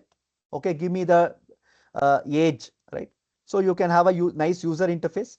You can capture this variable, and then you can call this particular endpoint, pass this variable, you can get the prediction, and then you can display. Okay, I cannot demonstrate this now, but this is how the final looks like. Any questions?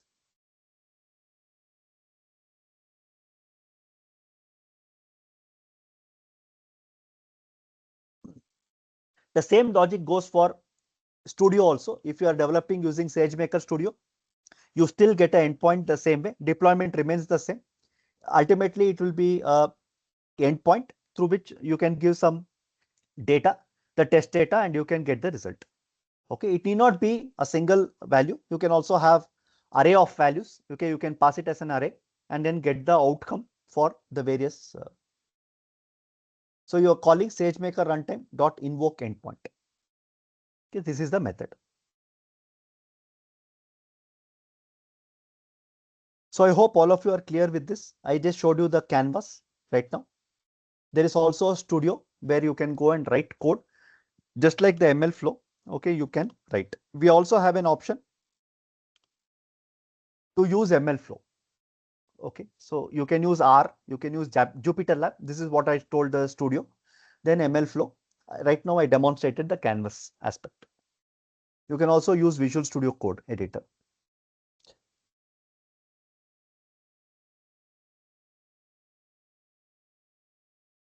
Any questions in this? So till here you have your for your midterm exam. Okay, I'm going to send the announcement.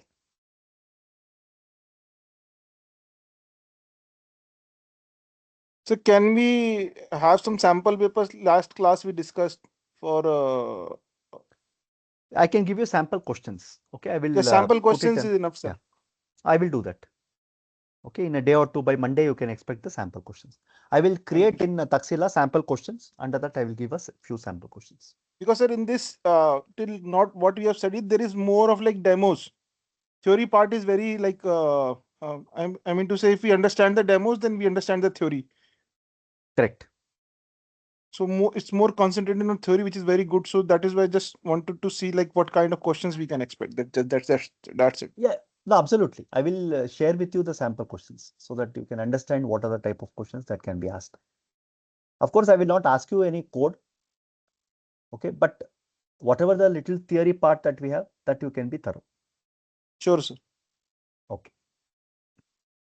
So I'll just keep this all on. Okay, after the session, I may need to delete this. So we can have, yeah, yes, please, Abhinav. No, sir, that's it. Please. So basically, sir, that the NLP portion which you explained, right, that we need advanced transformation NLP. Will be covering some portion of it or basic of it in the Yes, yes. extent?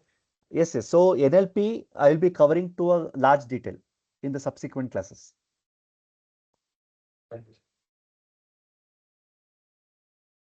Sir, in one of the slides in the PPT, there was a term called track model lineage. What does that mean? In the SageMaker slide, where you actually had showed how it works. Yeah, this one. So yeah, model registry. After that, you have this three, right? Review model for Okay. production. See here, Yeah. we can maintain versions of the model. Okay, let me just show you here in Canvas. You have build. Okay, come to. So you can see the version. I mean, just 2 hours back I created. So this is version 1, right? Now, if there is a data drift, or if I want to many changes happen on the data set, I may actually come out with a new model. Okay. Good that you brought up the point. I want to show you a few more things. So you can see here there is a model registry. Okay, and I registered. So I'm just hovering over this. You can see model registry version 1. Okay, approval status pending approval. Uh, so you can see here, where is this model registry? As I told, it is a S3. Okay, it is in a S3 bucket that this particular model will be sitting. And when we talk about the lineage, okay, it is nothing but tracing the various versions, like what changed in what version. For example, version 1, okay, there is something that is happening, some model I have given. You can see the build type, quick or the standard deployment, and what was the accuracy and so on and so forth. If I create a version 2, version 3, okay, that version lineage will, it's actually a version lineage which will give you the changes that has happened over the version. Now this is automatically tracked by the SageMaker. Oh, okay. Yeah. Got it. Sir, out of curiosity, I'm asking, like, the model drift that how, like, ML flow or this, are they capable of capturing it? The reason I'm asking is, I think model drift, we can understand, we can observe that it's happening only when we see some change in the model performance. In real time, how is the model performance captured? That is a very relevant question. So recently I went through a video, okay, where I mean it is on a live, I can say e-commerce website, how they are going to capture the data drift. Okay, so it is interesting. There are two things. One is a data drift. Second is a model drift. When we talk about data drift, one of the common use cases is where you have new data sources added. Okay, for example, here I know my data set. Okay, there are only a few variables here. For example, I'm going to add a few more variables. Okay, now this is going to cause a data drift. Okay, this is one example I can give. Second is I'm going to have the same set of columns, but the data changes rapidly. For example, this experiment is being conducted for Indians. Okay, now the same model, I take it and I want to capture the data set from maybe Africa or maybe Australia. Okay, so the data changes now, and with the data change, okay, the model may need to be changed. So this is the second. First is you are adding new columns. Okay, the second is you are going to a different geography or something has changed. Okay, from where the data what you are getting is fundamentally a lot change from the previous data. Now how do you identify this? Okay, you can identify with lot of false positive and false negative. That is where the confusion matrix comes into importance. See, if you have true positive, true negative, there is no issue. System is predicting everything is okay and actually everything is okay, there is no issue. Okay, one of the key things that we will be measuring always is the confusion matrix. What is the false positive? That is called error 1. What is the false negative, which is called the error 2? So if the equation changes, you are getting a lot of false positives, you are getting a lot of false negatives, then definitely something has changed. Okay, in the data something has changed. So this will trigger. So I showed you in ML flow and also in SageMaker how you can see for an experiment the false positive and false negative value. So by tracking that value, you can also set up certain schedule. Okay, for example, if the value of false positive, it crosses a particular threshold, send me an alert, me meaning the data scientist or whoever. Okay, so you can actually set up those kind of alerts also. In SageMaker it is possible. You can write Python code or you can set up those alerts where the number of false positive or false negative goes beyond a threshold. okay, then definitely it is an alert that something has changed, and then you can come out with a new version. Yeah. So, but in production, we will not be labeling the new data that is coming into the system immediately, right? So Yeah, there correct. must be some process which I don't know No, that is which. where what I mentioned right now, process meaning that is where the ops becomes handy. See, these parameters, why we are tracking them regularly, the metrics, whatever I told you, okay, once actually you deploy the model, okay, why are we actually interested, okay, in these metrics? That's the model metrics, basically model performance. That is the model performance and that is the model metrics, right? Yeah. Now there are, yeah, okay, you are asking at live, okay, are we going to change Yeah. the model? How matlab, I No, that understand won't that happen. That export. won't happen. So generally, in that video, this was by IBM. Okay, what they mentioned is that the okay, there is one. I don't know if I have that slide with me. One important observation I'll show you here, how they actually track. Okay, at real time. Okay. Okay. Just not fourth, I think fifth session.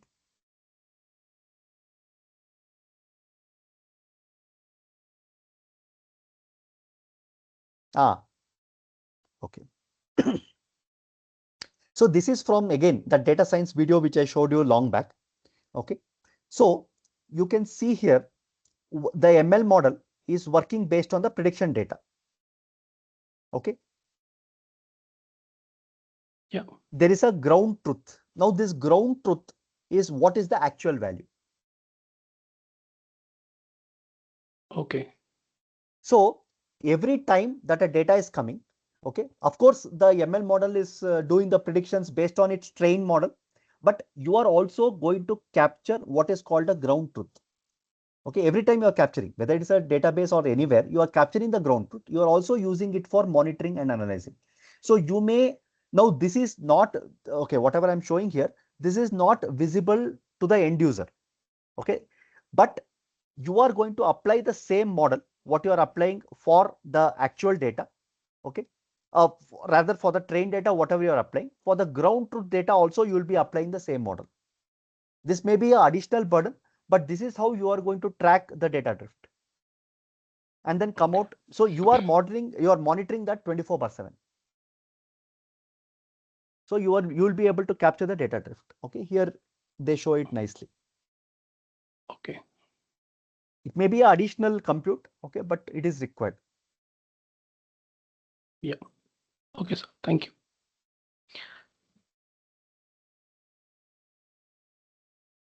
All right, so that is with the SageMaker. So literally I have completed the syllabus for your midterm. Okay, we have another 20 minutes time. I'll just start with the new chapter, but it is not there for your midterm.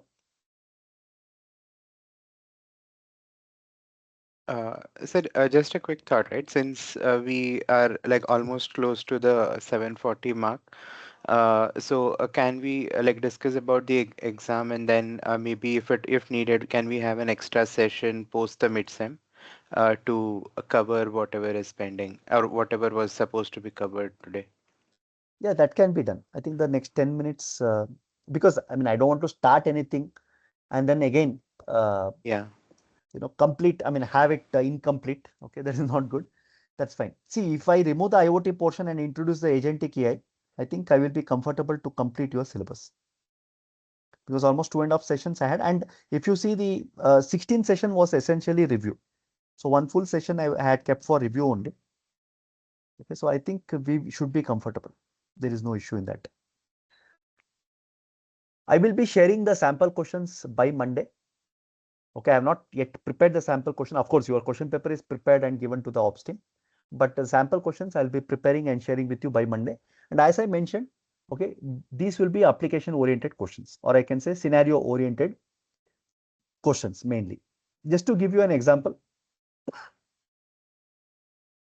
see, initially in the first session, we covered Open API and REST, right? So I may give you a scenario and I can ask you, okay, come out with the API endpoints. That may be one question. So if it is for 4 marks, okay, the get put post delete. So you just need to write the API endpoints for 4 marks. Okay, that is one kind of question. Second is I may give you a scenario and I may ask you how do you apply data ops and ML ops to this particular scenario. Okay, and of course the question will be more detailed. I'm just giving you a clue. Okay, I can give you any kind of scenario. It can be e-commerce, it can be retail. And then how, because based on what we have seen COVID data set, we have seen diabetes data set.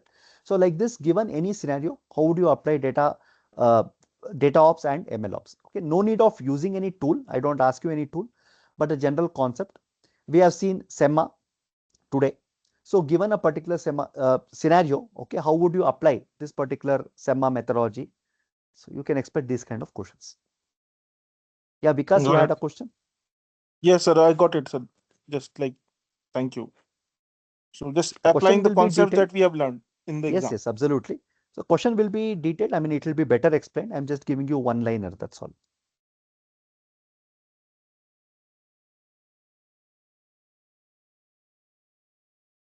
So the PPTs which I have shared with you, the 7 PPTs, okay, that will be the rule book. You don't really need to refer any other material for this particular course. See, my main focus is the EC1 component. Okay, see, marks I'm not really that much concerned about your learning. Okay, that is the most important. So the data ops, the ML ops, and the upcoming AI, okay, RAG architecture or fine tuning. So if you are able to come out, I mean, or implement these things, and if your learning improves, if you are able to apply it in your workplace, okay, that is most beneficial for me, and that is what I am interested in. Of course, marks are part and parcel of any course, any program that we do. I am also a MS Bits Pilani student. I think I have told you earlier, 2005 to 2007 batch. That time we did not have any lessons or any, I can say, online. Okay, we used to get textbooks and then we used to go and write at the various centers. So it did, of course, broaden my mind whenever I write, because most of you will be busy with your day-to-day work. So this will give you some opportunity to explore other domains, other technologies, other tools. Okay, so that you will get an opportunity to apply it at your workplace. So which AI tools are you using? I think this will be helpful for my subsequent sessions. So at your Claude, sir, workplace, Claude. Cloud Claude. you are using? Okay. Notebook LMs. Klein, we Notebook are using LM Klein Copilot. in our company. Klein and Which one? Cursor. Okay, Klein and Cursor. all right. Copilot and Augment. So most of you are developers here. I am not. I'm I'm also I'm product manager, sir. Product manager. Okay, that's nice. But exposure to data science, machine learning, or AI Ac- ML. I mean, Actually, in Samsung nowadays, like everyone is encouraged to use AI. So we are also exploring like ourselves. So going back to coding and then making some small POCs and trying to adapt. Like for example, we implemented RAG in our day-to-day activities. Like for example, like we're dealing with products, so we have multiple queries from the sales team about which product is using what kind of feature sets and all those. So we implemented a RAG model and a chatbot so that they excellent. can directly query. Okay, so they are finding it beneficial. Yes. So because we have our like own agentic AI also a framework in client, so we use that. So we just so we integrated that with the RAG, and now we have a chatbot, and anyone can query that for basic queries, so that we can reduce the communication. Okay, very nice. Yeah, sir. I was also part of in my company. I was part of developing the bot, like just like chat bot, but it was more of within the company. I mean, like it was monitored. Like you cannot just you have a facility of uploading the data, RAG it, but that was a proprietary tool, so the data was not going out. So that functionality using OpenAI, we have done that. But I think that was last year. But I think the real thing which I'm looking forward is the agentic AI. What is the use cases these days? So that is something which we are exploring in our company. Um Security is the major concern. Yeah, true. But yes, so I think that is one of the things where the next wave is going to come for cracking it, and I'm sure it will be soon. So yeah. See, security wise, there are basically two ways of accessing. One is through the APIs, either it's OpenAI or Gemini or any of them. Second is you are going to have a A100, H100 good GPU based system, and then you are going to locally deploy it there and use it within your ecosystem. Yes, so we for one of the products we are using OpenAI only, but it's deployed, and I don't know what is the exact thing they have done. I think they are having some checks in that for the subnet part, at least in Azure. So, but that is not the only option. They are having separate GPUs also, where they are running their own document models and RAGs and all. So, Okay. but agentic AI, we have not even, we are still analyzing what could be the use case. I mean, we know the use case, but again, the security part is certain, is where we are stuck. So, yeah. No, I think this will be the case for many more months, I feel, because it is not a one-shot solution. Unless you have a MOU with any of these companies and they will, ensure confidentiality of your data. I think till that time, this is going to be an issue. That's it, because uh, when we selected OpenAI also, I think there were some agreements which were signed which said that this will stay in this particular zone or in this particular area of cloud. It will not go out. So I think that was the reason it was chosen.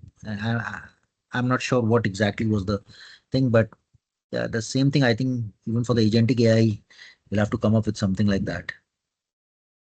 Sir, Correct. question. I'm also into AI project management, and also like the major struggle that we face every day is like something that works for demonstration purpose or for a very small use case usually doesn't work for a production ready use case.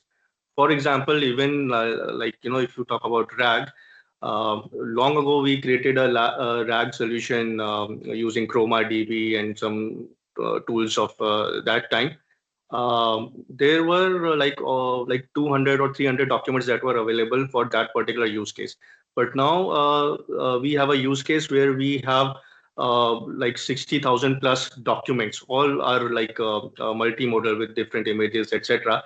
There, that kind of tools do not work. So this is the main struggle. So whenever we talk to AWS, Google, etc., they also show us, some demonstrations like this is how you can do this, etc.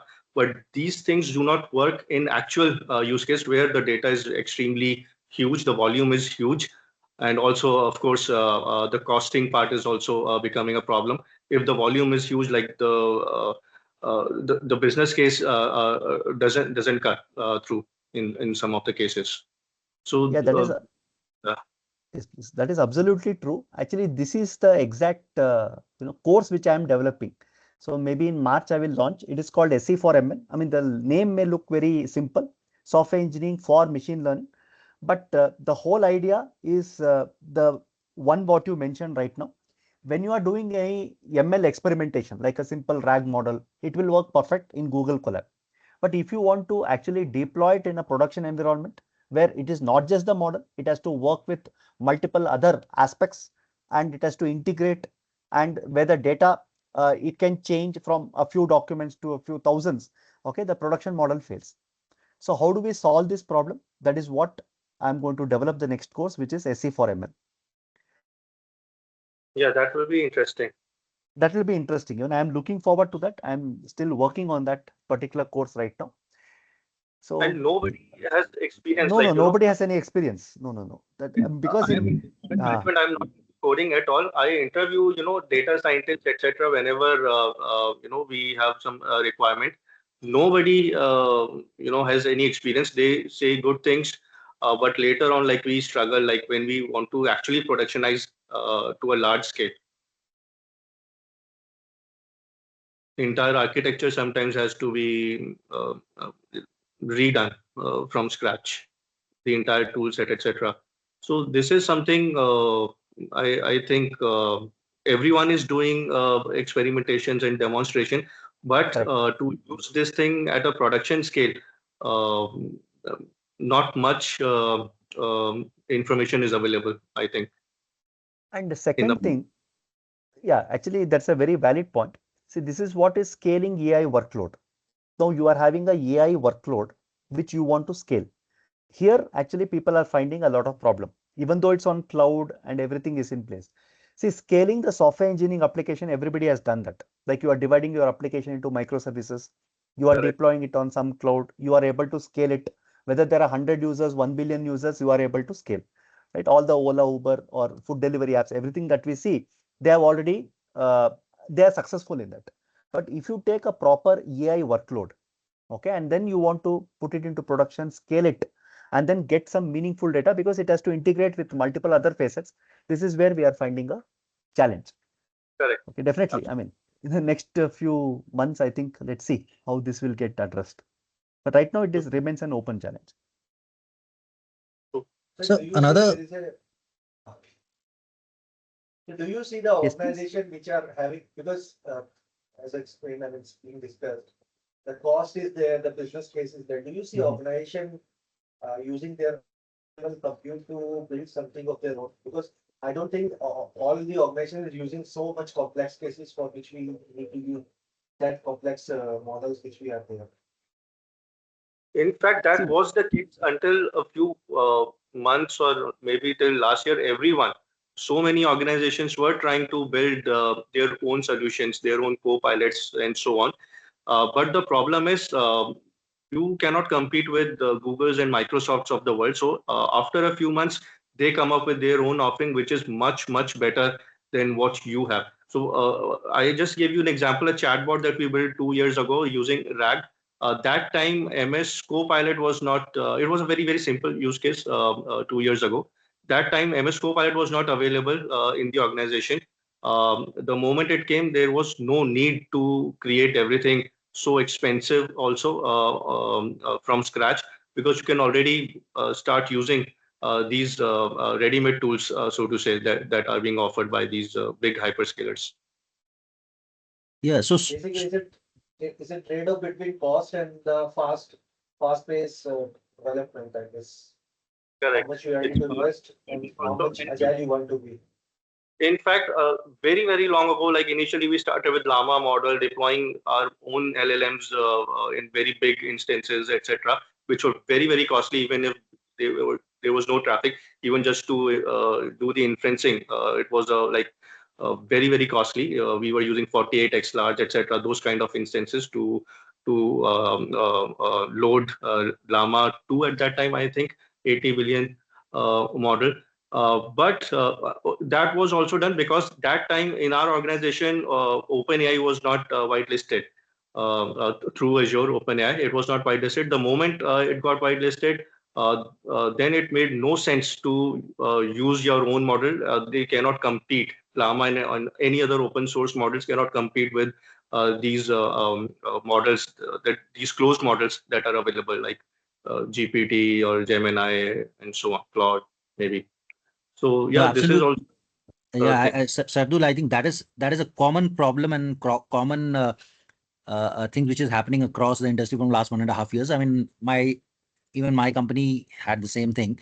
What I feel is, again, that's my perspective, is about the why I'm stressing about agentic AI is because it's gonna the real key is transforming the business with the AI intelligence. So that should be the aim. So Right. right now we were more into a POC sort of stuff, that can we make a chat GPT or can we do it at the max? We could have used them for querying the stale data, obviously, or exposing your custom API so that you know what is getting, what data is passing through our company, or at least from the rack perspective. But my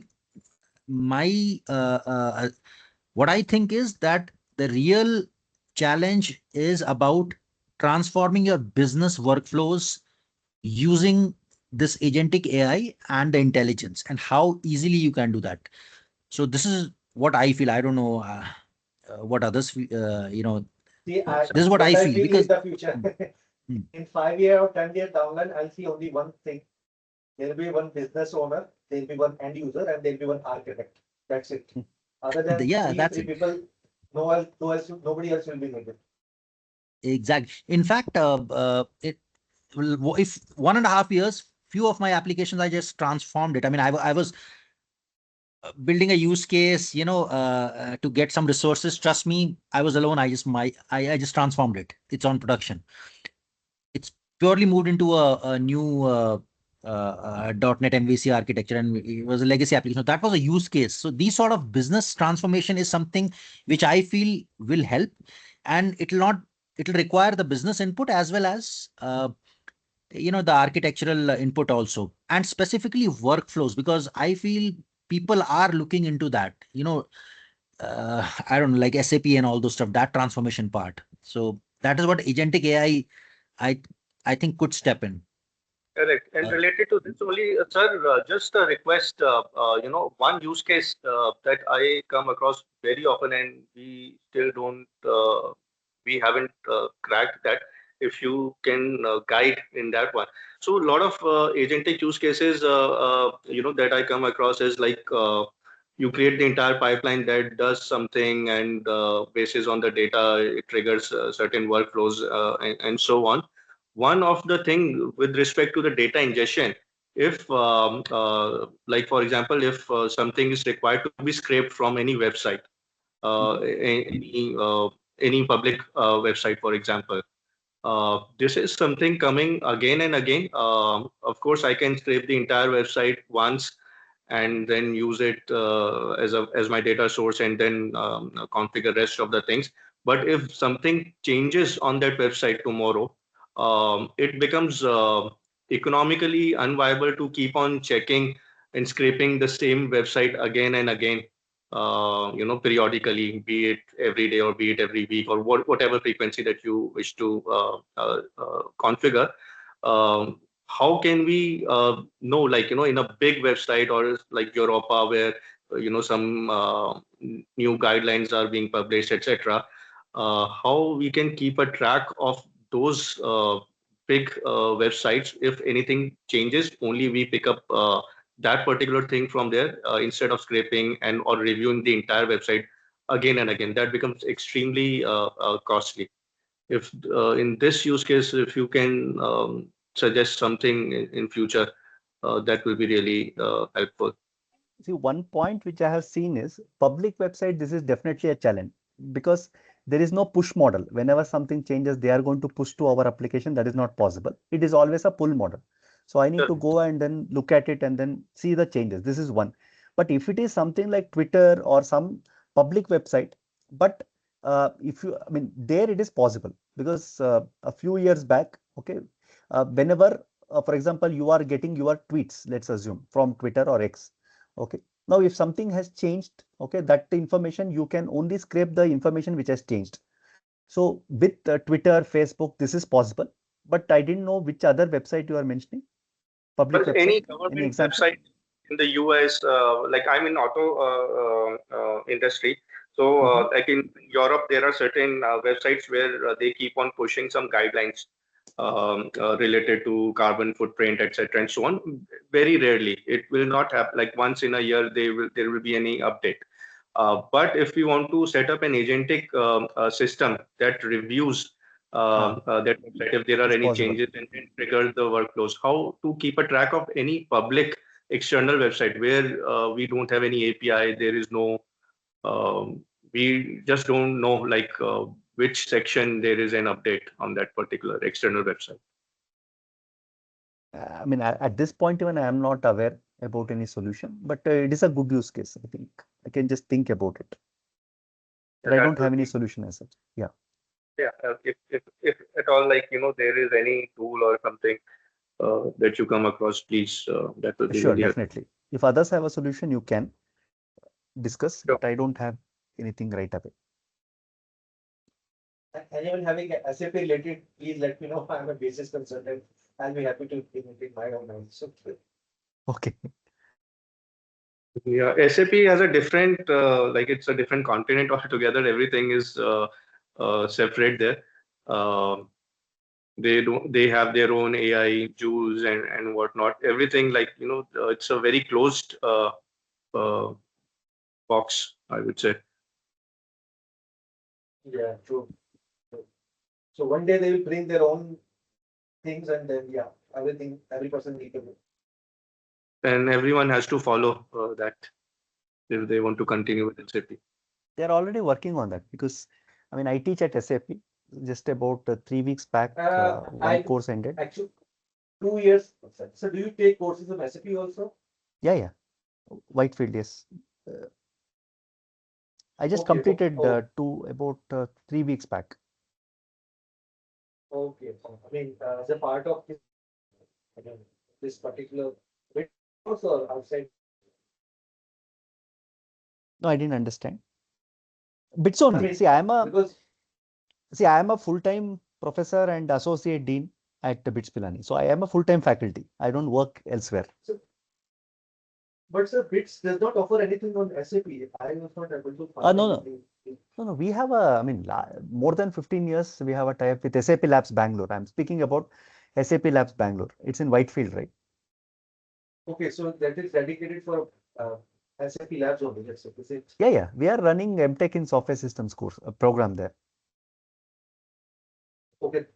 But software systems does not cover SAP, is it, sir? I was actually looking No, for this SAP course for meaning, long time. those students I meant, not on Oh, the okay, SAP okay. tool. No. Okay. I think that caused a confusion. This is the SAP Labs in Whitefield. I mean, SAP itself is a different universe. They will not open. Yeah. No. There Yeah, also, But when very- I spoke to the 4 years of, yeah, so 4 years uh, ago, I remember IBM Watson and IBM had their joint venture for $1 billion. And okay. I'm just waiting when they are going to announce, okay, we automated this. Now we don't need people for doing this. Because IBM Watson is the actually very first, I would say the very first AI model that was commercially delivered, but it was, I mean, at that time, 10 or 11 years ago, nobody was using that much. True.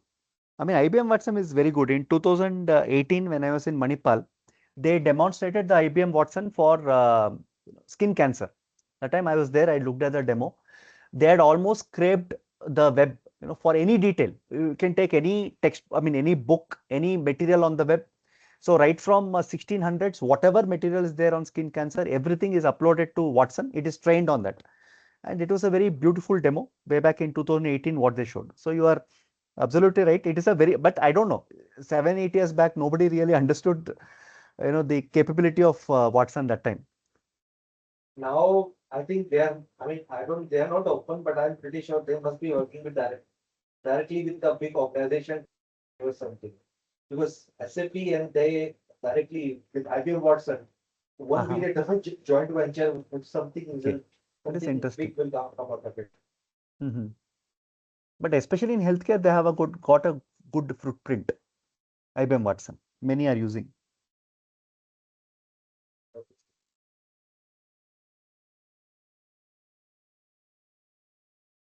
So they will have another product like mainframes for Yeah, years maybe. to come. Maybe. Right now, they are not into that space, but maybe. So thanks, sir. I think we have All right, taken a lot then. of your time today. No, absolutely not. I mean, it is my pleasure actually. So with this, I conclude this particular session. All the best for the midterm exams. Meet you after the midterm. Okay, I'll be sharing the sample questions by Monday. Okay, see you all the week after next. Thank you. Thank you, sir.